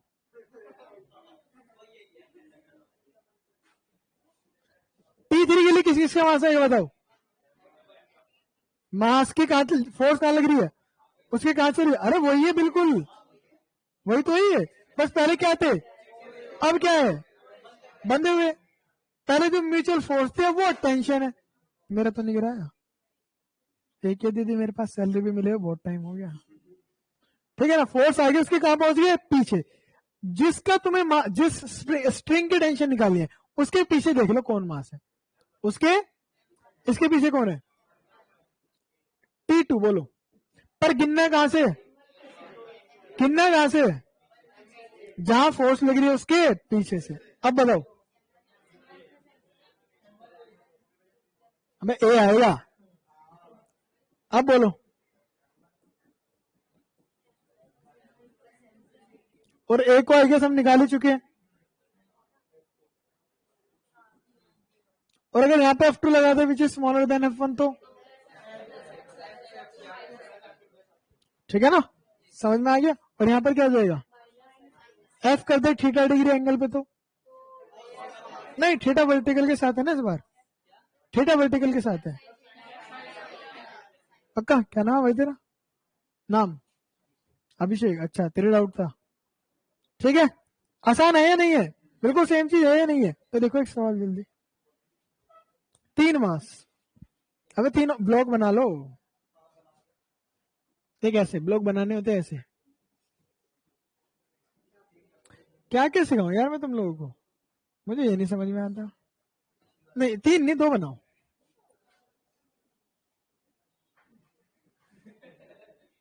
भाई मैंने ड्रामे करने वाले बहुत देखे, ऐसे नहीं देखे।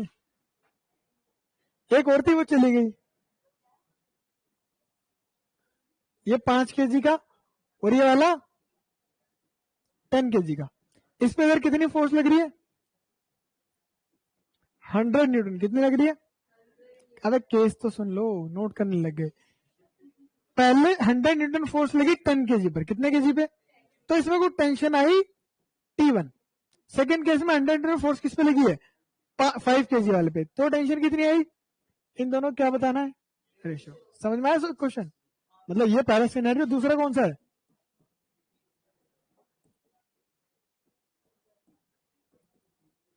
निकालो जल्दी। ओ भाई साहब,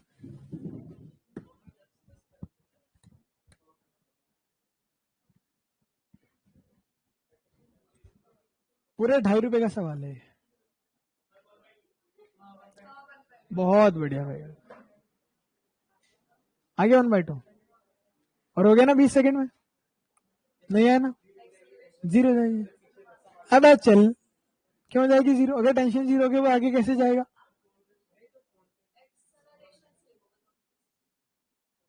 करने दे करने दे करने, तू खुद कर, ज्यादा दिमाग मत लगा। हाँ भाई तेजस, कितना आ गया? तालियां बजाते इस लड़के के लिए एक बार। नहीं नहीं सही है तेरा। लक्ष्य 1/2। आदित्य, साक्षी, नवेद,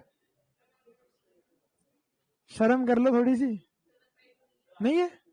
नहीं 1/2 है, क्यों नहीं है? हाँ 1/2 है।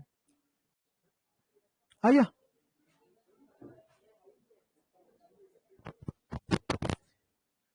2 लाइन का सवाल इतना बड़ा बना दिया। अरशद आ गया?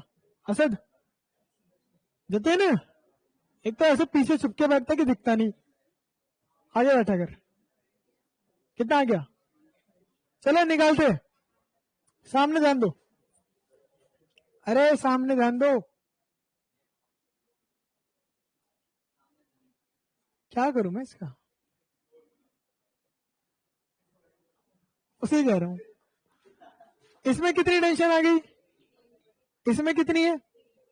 T1 में किसका मास आएगा बताना, पक्का ना? तो T1 is equal to 5A1, इसका एक्सेलरेशन A1 मान लिया। इसमें T2 इसका, इसके पीछे कौन सा मास है? तो 10। क्या इनका एक्सेलरेशन सेम है अलग अलग है? क्यों? फोर्स सेम है और मास भी, तो इट विल बी 1:2। किस किस का करेक्ट है जल्दी बताओ। क्यों नहीं आया? दीदी लेकर आना होता है ना। सेम ले लिए? ऐसे कैसे सेम ले लिए? क्या? अब चल, मैं तो नहीं कर रहा। तो समझ में आ गया? तेरा आंसर आ गया था? फिर क्या चाहिए? बड़े वाला मेथड क्या होता है, मतलब क्या करवाना क्या चाहते हो? इन्हें बाहर निकाल के दिखाओ यहाँ।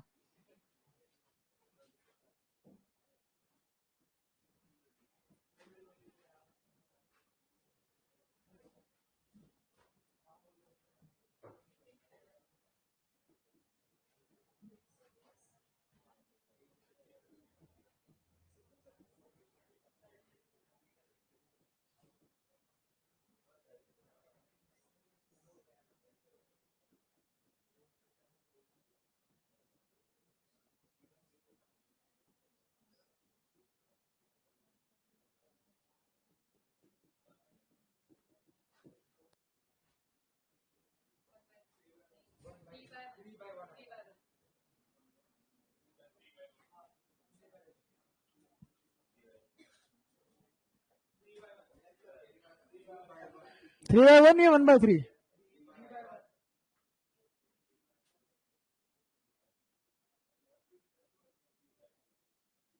फाइनल तेरे इस बार कितने हैं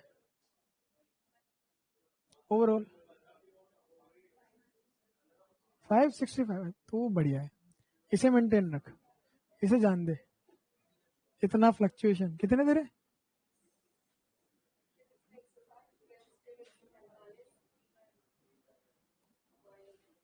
डूब गए। हो गया? कितना आया? धृति लेके आना फिर उसे। जतिन, मोहित, इधर। फिर आ गया इधर, ये चिल्लर पार्टी आ गया।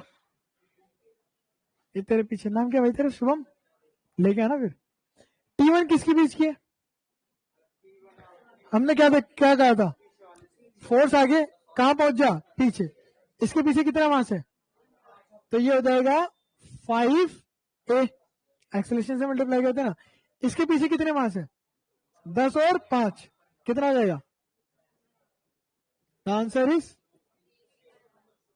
आसान है, कोई दिक्कत नहीं ना, पक्का। चले आगे। समय कितना हो गया? अभी तो है। तीसरी फोर्स कर दो इंट्रोड्यूस, कर दूं, पर हो नहीं पाएगा 23 मिनट में, तो नहीं हो पाएगा। ये तो ले लेगी आधा 1 घंटा करीब ले लेगा। कर दूं? कल दोबारा कर देंगे एक बार और। टेस्ट डिस्कस करूं?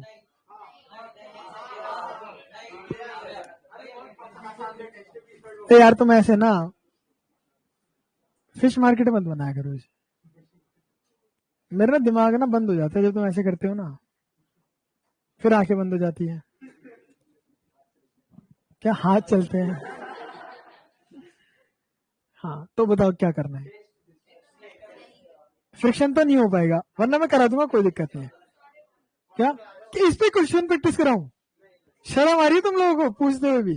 50 क्वेश्चन तुम खुद बना लो, खुद कर लेना, ये होमवर्क हो गया। जाओ इसमें 50 क्वेश्चन बनाने और उन 50 पे क्वेश्चन प्रैक्टिस करनी है, ठीक है ना? ऐसे ऐसे लगाने हैं, ठीक है? अलग अलग सिनेरियो लगाना।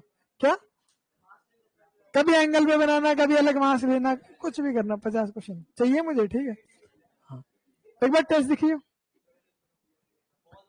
टेस्ट के देख लेते। मेरे ख्याल से टेस्ट में इतना टाइम नहीं लगेगा, ज्यादातर हो ही गया था। तुम तो M2 में थे ना शायद, पहली क्लास है आज?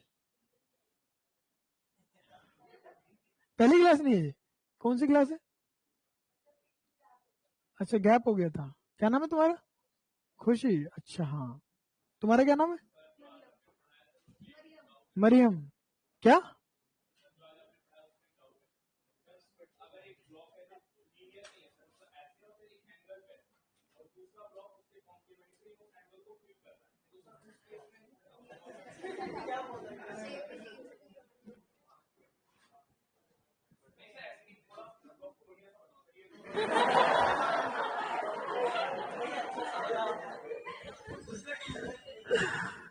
क्या फीलिंग चाहिए?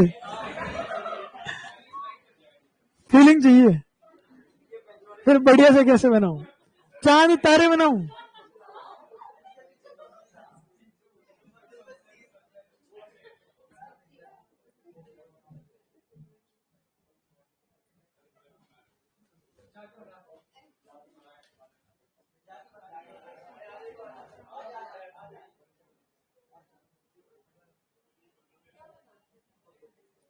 बैठेगा नहीं क्या?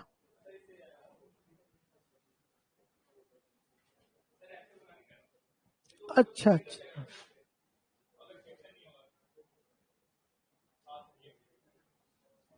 अब ठीक है ना?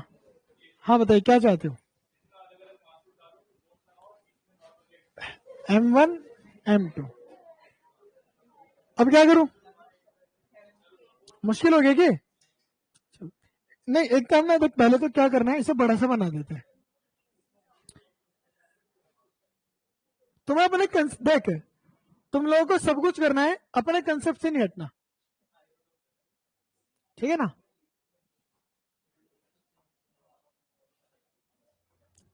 इधर की तरफ कितनी फोर्स लगा दी? इसका मास, इसका मास। चलो, अपने कंसेप्ट से नहीं हटना। ये सरफेस की वजह से क्या लगेगा? किधर लगेगा? सरफेस के इस पे किधर लगेगा? M1 पे। तो ऊपर की तरफ लग गया। कितना? Small F. इसके कितने कंपोनेंट? एक एफ कॉस थीटा और एक हमारे काम का कौन सा है? और कुछ बाकी रह गया? क्या समझ में आ गया? अब आगे एक्सप्लेन करूं?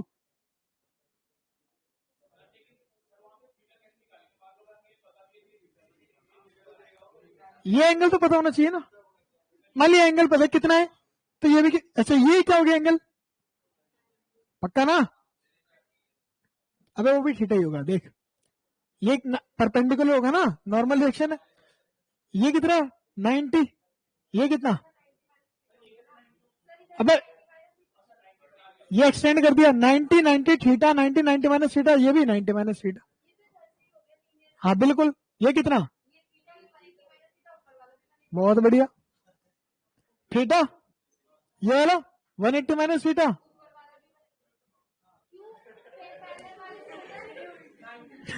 तुम समझ गए ना? ये थीटा, ये वाला और ये वाला, और ये दोनों तो बराबर है ना?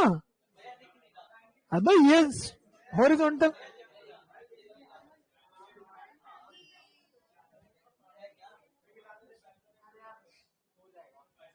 कैसे समझ गया?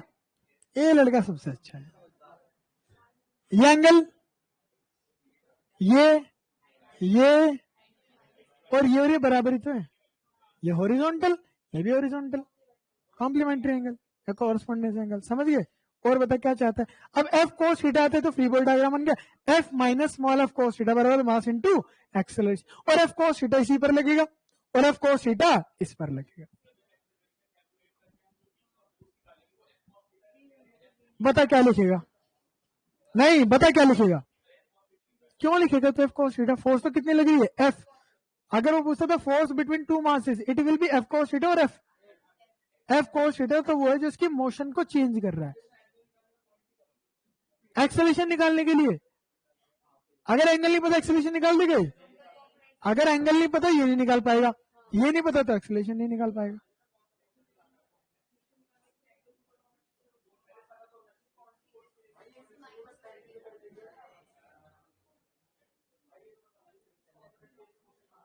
नहीं नहीं सही कह रहे, एक्सेलरेशन निकालने के लिए जरूरत नहीं है। सिस्टम की देख करेगा, हाँ उसकी तो कोई जरूरत नहीं, फिर क्या चाहता है? हाँ नहीं, इसने सही बात कही, जो उस एक्सेलरेशन से जो फोर्स आएगी ना वो एफ कोस थीटा होगी। वो क्या आएगी? एफ कोस थीटा आएगी, क्योंकि हम क्या लिखेंगे? F minus F cos theta बराबर मास इंटू एक्सेलरेशन, और यहां से क्या आएगा? F cos theta. फिर थीटा चाहिए ना एफ निकालने के लिए, एफ निकालने के लिए थीटा चाहिए नहीं चाहिए? ठीक है, समझ गया? बहुत बढ़िया। क्या? कोई बात नहीं, होता है। देख ये समझ गया, इसका मास m1, इसका मास, इस पे इधर फोर्स कितनी लगी इधर की तरफ, तो नेट फोर्स बराबर मास इंटू एक्सेलरेशन। क्या? अरे मैं फ्री बॉडी डायग्राम बना रहा हूं इनका, गधे हो गए तुम लोग। इसका बनाना फ्री बॉडी डायग्राम, नीचे m1g, ऊपर नॉर्मल भी और एक वो कंपोनेंट भी है एफ साइन थीटा, इधर की तरफ कैपिटल एफ और इधर की तरफ F cos theta, this minus this बराबर मास इनटू एक्सेलरेशन। यहां से एफ कॉस थीटा को क्या लिख सकता हूं? m1a minus F minus m1a, और हमें निकाला है small F minus m1a bye, और ये थीटा नहीं है, थीटा ये है, ये होगा 90 माइनस थीटा, ठीक है ना? या फिर अगर ये थीटा है तो वो क्या होगा? 90 माइनस, तो यहां पर क्या हो जाएगा? और अगर ये ऐसे है तो एंगल कितना हो गया? और साइन 91, क्या बचेगा? एफ माइनस m1 है, सही तो है। समझ गया क्या था इसमें? पक्का? बहुत बढ़िया। चलो और कुछ? डन है? खत्म? चलो हाँ, अब टेस्ट के डाउट देख लेते,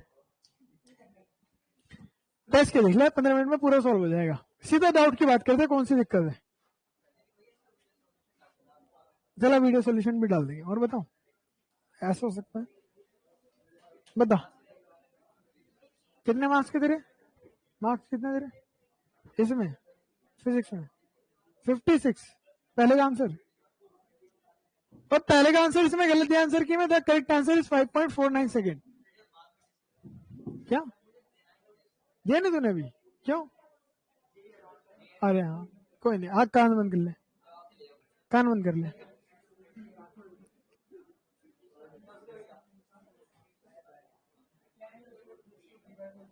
डाउट बता दो जल्दी, कौन कौन से तुम्हारे? 5 किस किस के डाउट है? 5 देख, मैक्सिमम हाइट सेम है या नहीं है? तो टाइम भी सेम होगा, because the formula of maximum height is h is equal to 1.25 T square, और h सेम तो टी स्क्वायर भी सेम। ये सॉल्व करने वाला था ही नहीं क्वेश्चन। और बताओ, 5 तो हो गया, 12 ये 10 किस किसने गलत किया? गलत किस किसने गलत किया? कितना प्राउडली फील करके हाथ उठा रहे। तुम्हें क्या लगा सरकार इनाम देंगे?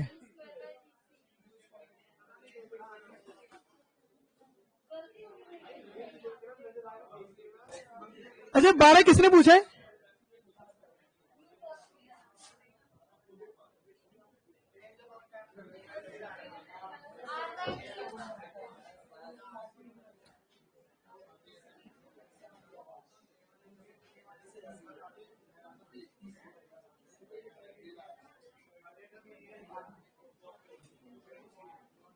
ओए युवराज, ओ युवराज, हाँ कोई नहीं, नहीं पेपर ही डिस्कस होगा। यहाँ पर मोनोपोली है, समझता है? मोनोपोली समझता है ना? एक की सरकार चलेगी, किसकी चलेगी? समझ गया ना? नहीं मोनोपोली है, तुझे बोलने का अधिकार भी नहीं है। अरे तू बोलेगा नहीं। मैं यहाँ बैठा हूँ क्वेश्चन डिस्कस करने के लिए, तुम आपस में डिस्कस कर रहे हो। ऐसे क्या जरूरी काम है जो टेस्ट से ज्यादा जरूरी है?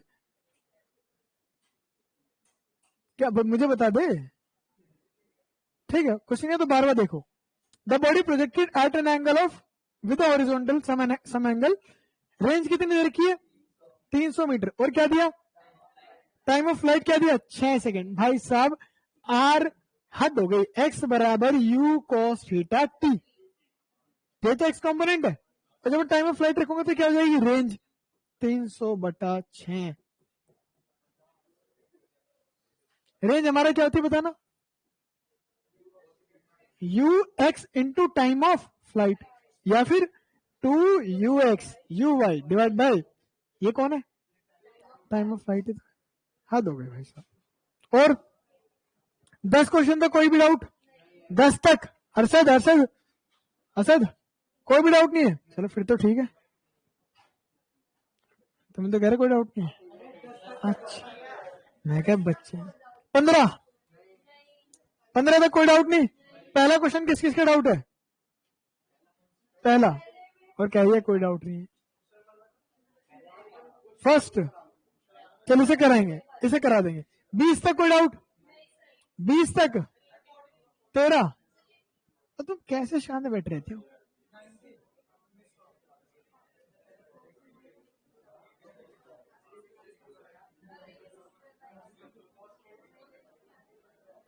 ओ शांत क्या था, मैं पढ़ लू। A projectile is fired from the surface of earth with velocity 5 metre पर at an angle of theta। ये अर्थ से कहां पर है, इसका एक्सेलरेशन ड्यू टू ग्रेविटी किसके बराबर होता है जी। कहते हैं दूसरा प्लैनेट है, कितनी स्पीड से फेंका 3 मीटर पर सेकंड में। एंगल क्या है सेम है ना, और इसका एक्सेलरेशन ड्यू टू ग्रेविटी हमें नहीं पता। कहता है लेकिन दोनों ही केसेस में उसने जो ट्रेजेक्ट्री फॉलो करी जो वो बिल्कुल ट्रेजेक्ट्री फॉलो करने का सेम का मतलब रेंज भी सेम रहेगी, हाइट भी सेम रहेगी, बेसिकली पूरा इक्वेशन ऑफ ट्रेजेक्ट्री सेम रहेगा। क्यों, अब इक्वेशन ऑफ ट्रेजेक्ट्री का क्या मतलब पाथ बिल्कुल सेम होगा, तो दोनों की हाइट बराबर कर दो, हाइट बराबर कर दो ना, क्या हो जाएगा बोलो, U square by G sine square theta is equal to u1 u2 square sine square divide by 2a कर दो इसे, इस पूरे से पूरा, ये कितना दे रखा है 2 से 2, ये कितना 5 का स्क्वायर डिवाइड बाय बराबर, तो ये कितना हो जाएगा 18 बटा कितना आ रहा है, आ गया 3.6 approximately. If we take it 9.8 then answer will be 3.5। किस किस का गलत है जल्दी हाथ खड़े करो, कोई बात नहीं बोलो।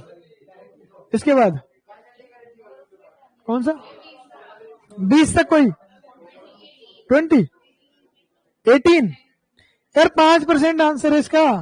रतन बराबर 4 हाथ, क्या करना था इसमें, और थीटा सेम है, जितना हाइट में चेंज आएगा उतना ही रेंज में चेंज। भाई साहब आज मेरा फांसी खाने का मन कर रहा है, हालांकि मैं खाऊंगा नहीं। एंगल क्या दिया दोनों ने सेम, कहता है हाइट को कितना बढ़ाया, अगर ये सेम है और ये तो सेम है ही है, तो जितना चेंज इसमें आएगा उतना ही इसमें आएगा, डायरेक्टली प्रोपोर्शनल। तो अगर इसमें 5% चेंज आया तो इसमें भी कितना आएगा 16। अरे 16 देखते हैं, फरमाइश आई है हमारे पास।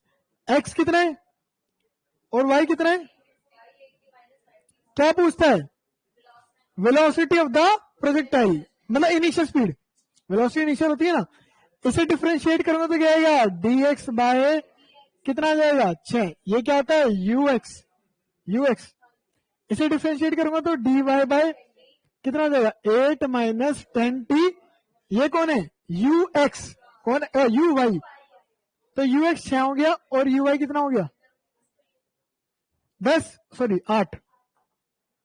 तो हमारा वेलोसिटी क्या हो जाएगी बोल 6 आई कैप प्लस 8 जे कैप, अंडर रूट कर ले 36 जमा 64 बराबर 10।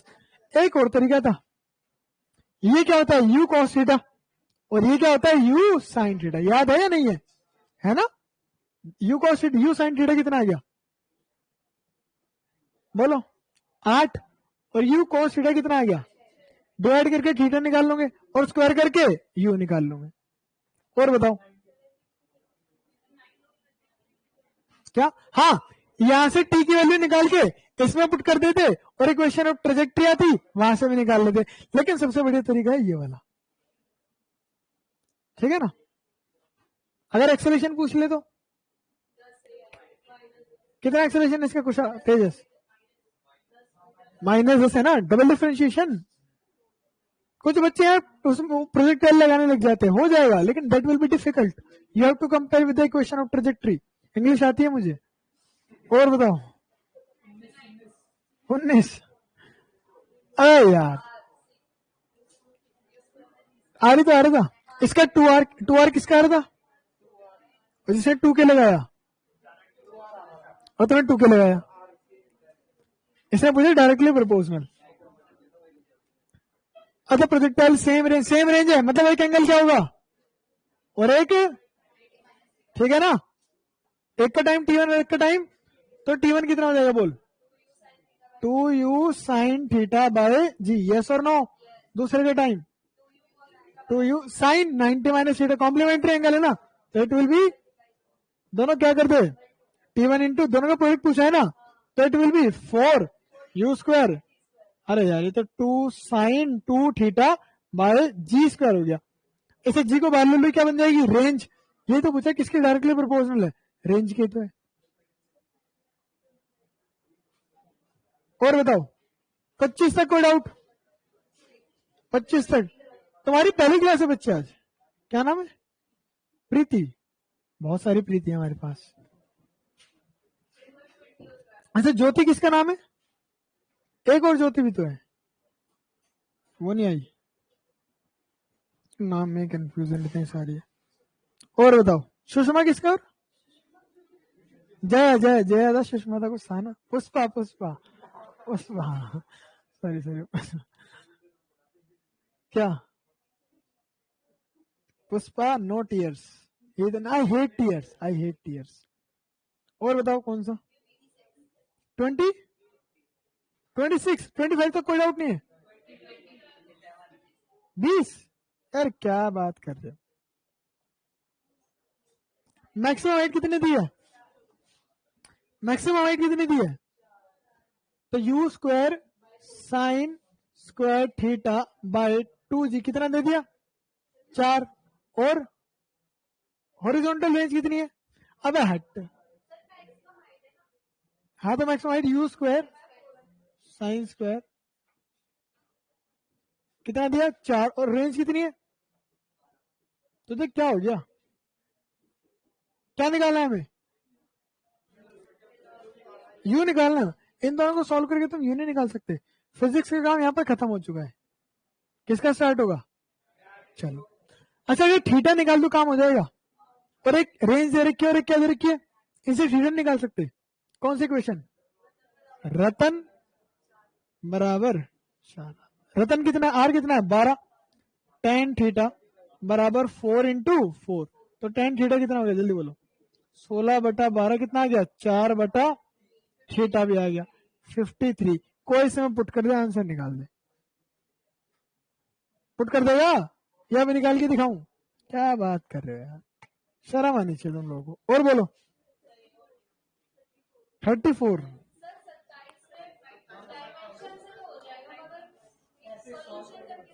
इसीलिए तो दिया था। 34 क्वेश्चन सबसे अच्छा था इस पूरे टेस्ट में, 30, अब बता रहा हूँ 27, पूरे टेस्ट में 30 हो गया था तेरा, तुक्का लग गया होगा तेरा, कोई इस क्वेश्चन से अच्छा पूरे टेस्ट में क्वेश्चन नहीं था 34।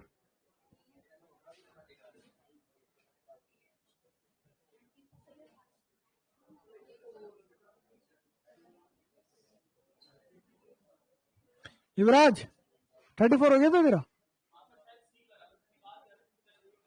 देखो a stone is projected at an angle of theta with a horizontal with velocity u, तेरा हो गया था, बहुत बढ़िया। अरशद तेरा हो गया था सद, it execute a nearly circular motion near its maximum height, maximum height ये होगी ना, इसके आसपास कैसा मोशन करता है, तो हमसे क्या पूछता है, what is the radius of that circular, अरे रुक जा मैं क्वेश्चन तो पढ़ लू, it execute a nearly circular motion near its maximum height for a short time, the radius of the circular path is, यहां पर जब ये होता है तो बहुत छोटे टाइम के लिए क्या करता है, सर्कुलर मोशन करता है। हमें सर्कुलर मोशन की क्या निकालनी है, बहुत बच्चों ने हाइट लिया, किस किसने लिया हाइट बताओ, तभी तो गलत है।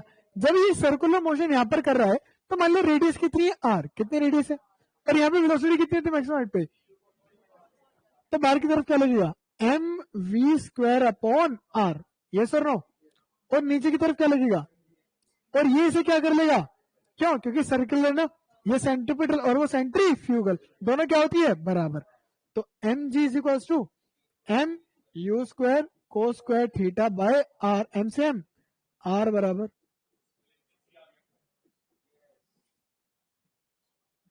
सृष्टि, ये अच्छा क्वेश्चन था। बहुत बच्चों ने क्या लगा, तुम शुक्र मनाओ उसमें मैक्सिमम हाइट का फॉर्मूला नहीं दे रखा था, तुम शुक्र मनाओ उसमें मैक्सिमम हाइट का फॉर्मूला दे नहीं रखा, अगर दे रखा होता ना वही लगता। 27 भी बहुत अच्छा क्वेश्चन है। A ball roll on the top of a staircase with a horizontal velocity v, तो staircase ऐसे है, कितने वेलोसिटी से रोल कर रहा है, u है ना, आगे इफ द स्टेप्स आर, देख एक स्टेयरकेस का स्टेप कितना हाइट है, h मीटर हाइट है और v मीटर, ठीक है बहुत अच्छे। फिर क्या बोलते हैं, if the steps are h meter height and b meter in breadth, that the ball just hit the edge of the nth step, क्या बोल रहे हैं, कितने स्टेप के बाद, मान लो ये nth है और बॉल यहां से आया, किसे हिट करता है, इसकी एज को, किसकी एज को, क्या, नहीं नहीं, v वेलोसिटी से और सीधा कहां हिट करता है, the edge of the nth step. तो बताना हाइट कितनी ट्रेवल कर ली इसने, हाइट बोलो कितनी हाइट ट्रेवल कर ली है, एन एच, और रेंज कितनी ट्रेवल कर ली, पक्का ना, एन इंटू बी, हमसे क्या निकलवा रहा है, इनिशियल वेलोसिटी है ना, तुम इनिशियल वेलोसिटी निकाल सकते, हॉरिजॉन्टल प्रोजेक्टाइल है ना, range equals to U into under root 2h by, करो अभी से, कर देता हूं, गरीबों करवा लो, N B is equals to U under root 2NH by G, ठीक है ना, इसे इधर भेज दो, u is equal to N B under root G by 2NH, अंदर जाएगा तो क्या बन जाएगा, N square B square G by 2NH, N से N under root N B square G bye 2H। किस किस का नहीं होता है, प्रॉपर तरीके से नहीं होता, डायमेंशन से किस किसने किए थे, किस किस का करेक्ट है, क्या समझ गया ना, अब समझ में आ गया। हॉरिजॉन्टल प्रोजेक्टाइल में रेंज का क्या फॉर्मूला होता था, यूटी, और टी क्या होता था, अंडर रूट 2h बाय, तुमसे ज्यादा फॉर्मूला तो मुझे याद है, क्या तैयारी कर रहे हो तुम लोग,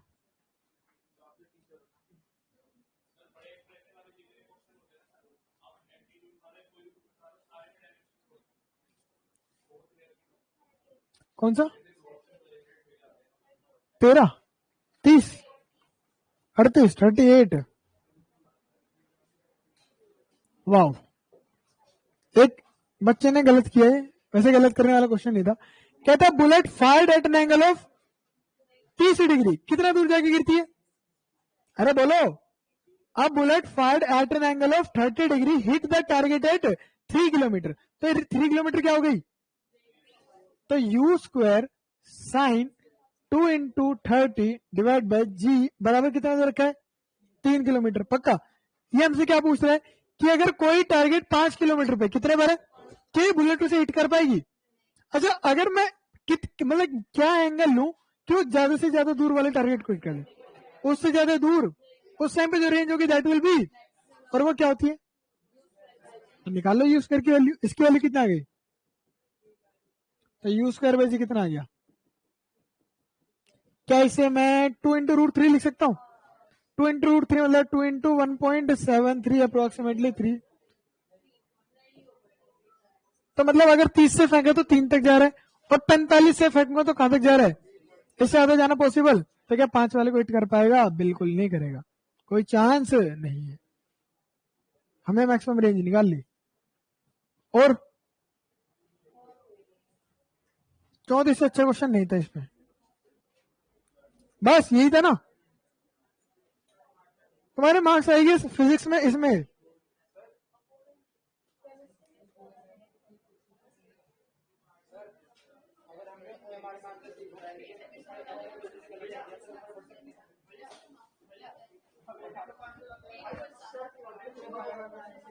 किसका? तो 42 का आंसर गलत दे रखा है क्या? सही तो है, सी तो है, a²/4b, ये तो रट के आए थे हम, तो ये भी गलत करवा दे। मैं पीछे से कैसे नजर से देख रहा तुझे? हाँ 36।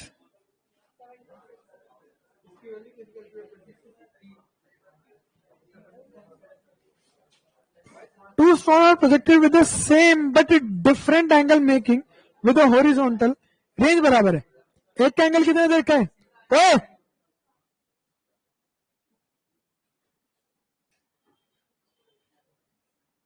अगर कल से इसके पास कोई बैठ गया ना, उसे पहले पढ़ूंगा क्लास में।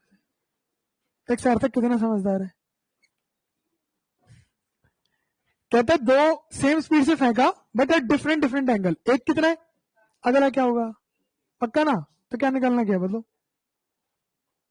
कह रहा अगर एक की हाइट 102 है तो दूसरे कितने? इसका तो हमने सीधा फॉर्मूला निकालता। चल रेंज से नहीं करते। u² sign square theta bye 2g, ये है ना। एक का कितना गिवन है? 102, तो u²/2g निकाल ले बस। एंगल कितना है इसका? 60। 60 बोले तो 120। 120 का क्या हो जाएगा? अच्छा थीटा, √3/2 स्क्वायर करूंगा तो 3 इज इक्वल्स टू कितना हो जाएगा बोल? 34। तो u²/2g कितना हो गया? 34 इंटू 4, तो u²/2g तो सेम ही रहेगा। अगली बार एंगल कितना हो गया बोल? 30 डिग्री। नहीं आने समझ में? क्वेश्चन है समझ में तुझे? एक ऑब्जेक्ट को डिफरेंट डिफरेंट एंगल पे फेंकेगा, दोनों पे स्पीड क्या है और दोनों की रेंज क्या दे रखी है? बराबर। तो कह रहे एक का एंगल कितना है, अगर रेंज बराबर है तो दूसरे का एंगल बता। डन हो गया। कह रहे इस वाले की हाइट कितनी है, तो इस वाले की हाइट निकाल। नहीं निकलेगा क्या? कैसे? पहले वाली की हाइट क्या हो जाएगी?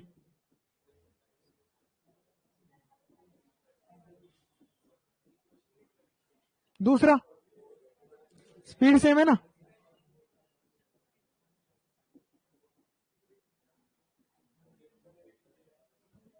u² साइन स्क्वायर 60,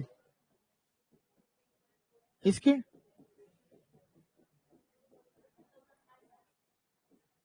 ठीक है।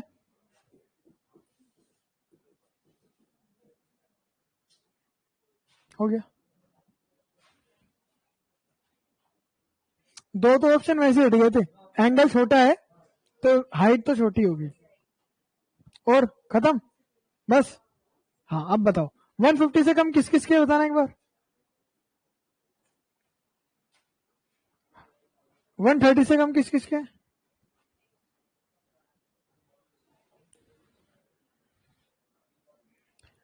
तुम लोगों को एक काम करना है, ये पेपर आज घर जाके दोबारा सॉल्व करना है, जिसके 130 से कम है। एक बार घर जाके पेपर, और कैसे करना है बताऊं? जहां पर प्रोजेक्टाइल किया था ना, नोट किया तुम लोगों ने कॉपी में? किस किस ने किया? टू बी ऑनेस्ट सच में बताना। पक्का किया है ना? किया है? उसे घर जाना है, पढ़ना है, जो क्वेश्चन पहले मैंने कराए थे वो देखने हैं, फिर दोबारा ट्राई करना है। ठीक है ना? करेगा इस काम को? क्या नाम है तेरा? शुभम? शिवम शिवम शिवम, ठीक है ना? जिसके 130 से कम है उस काम को जरूर करेंगे। तेरे भी काम है? ठीक है। 151 कन्यादान हो गया। ठीक है ना? चलो आज के लिए समाप्त करते हैं। पुलकित तेरे कितने आए? चला गया। ओके बच्चों, आज यही क्लास एंड करते हैं।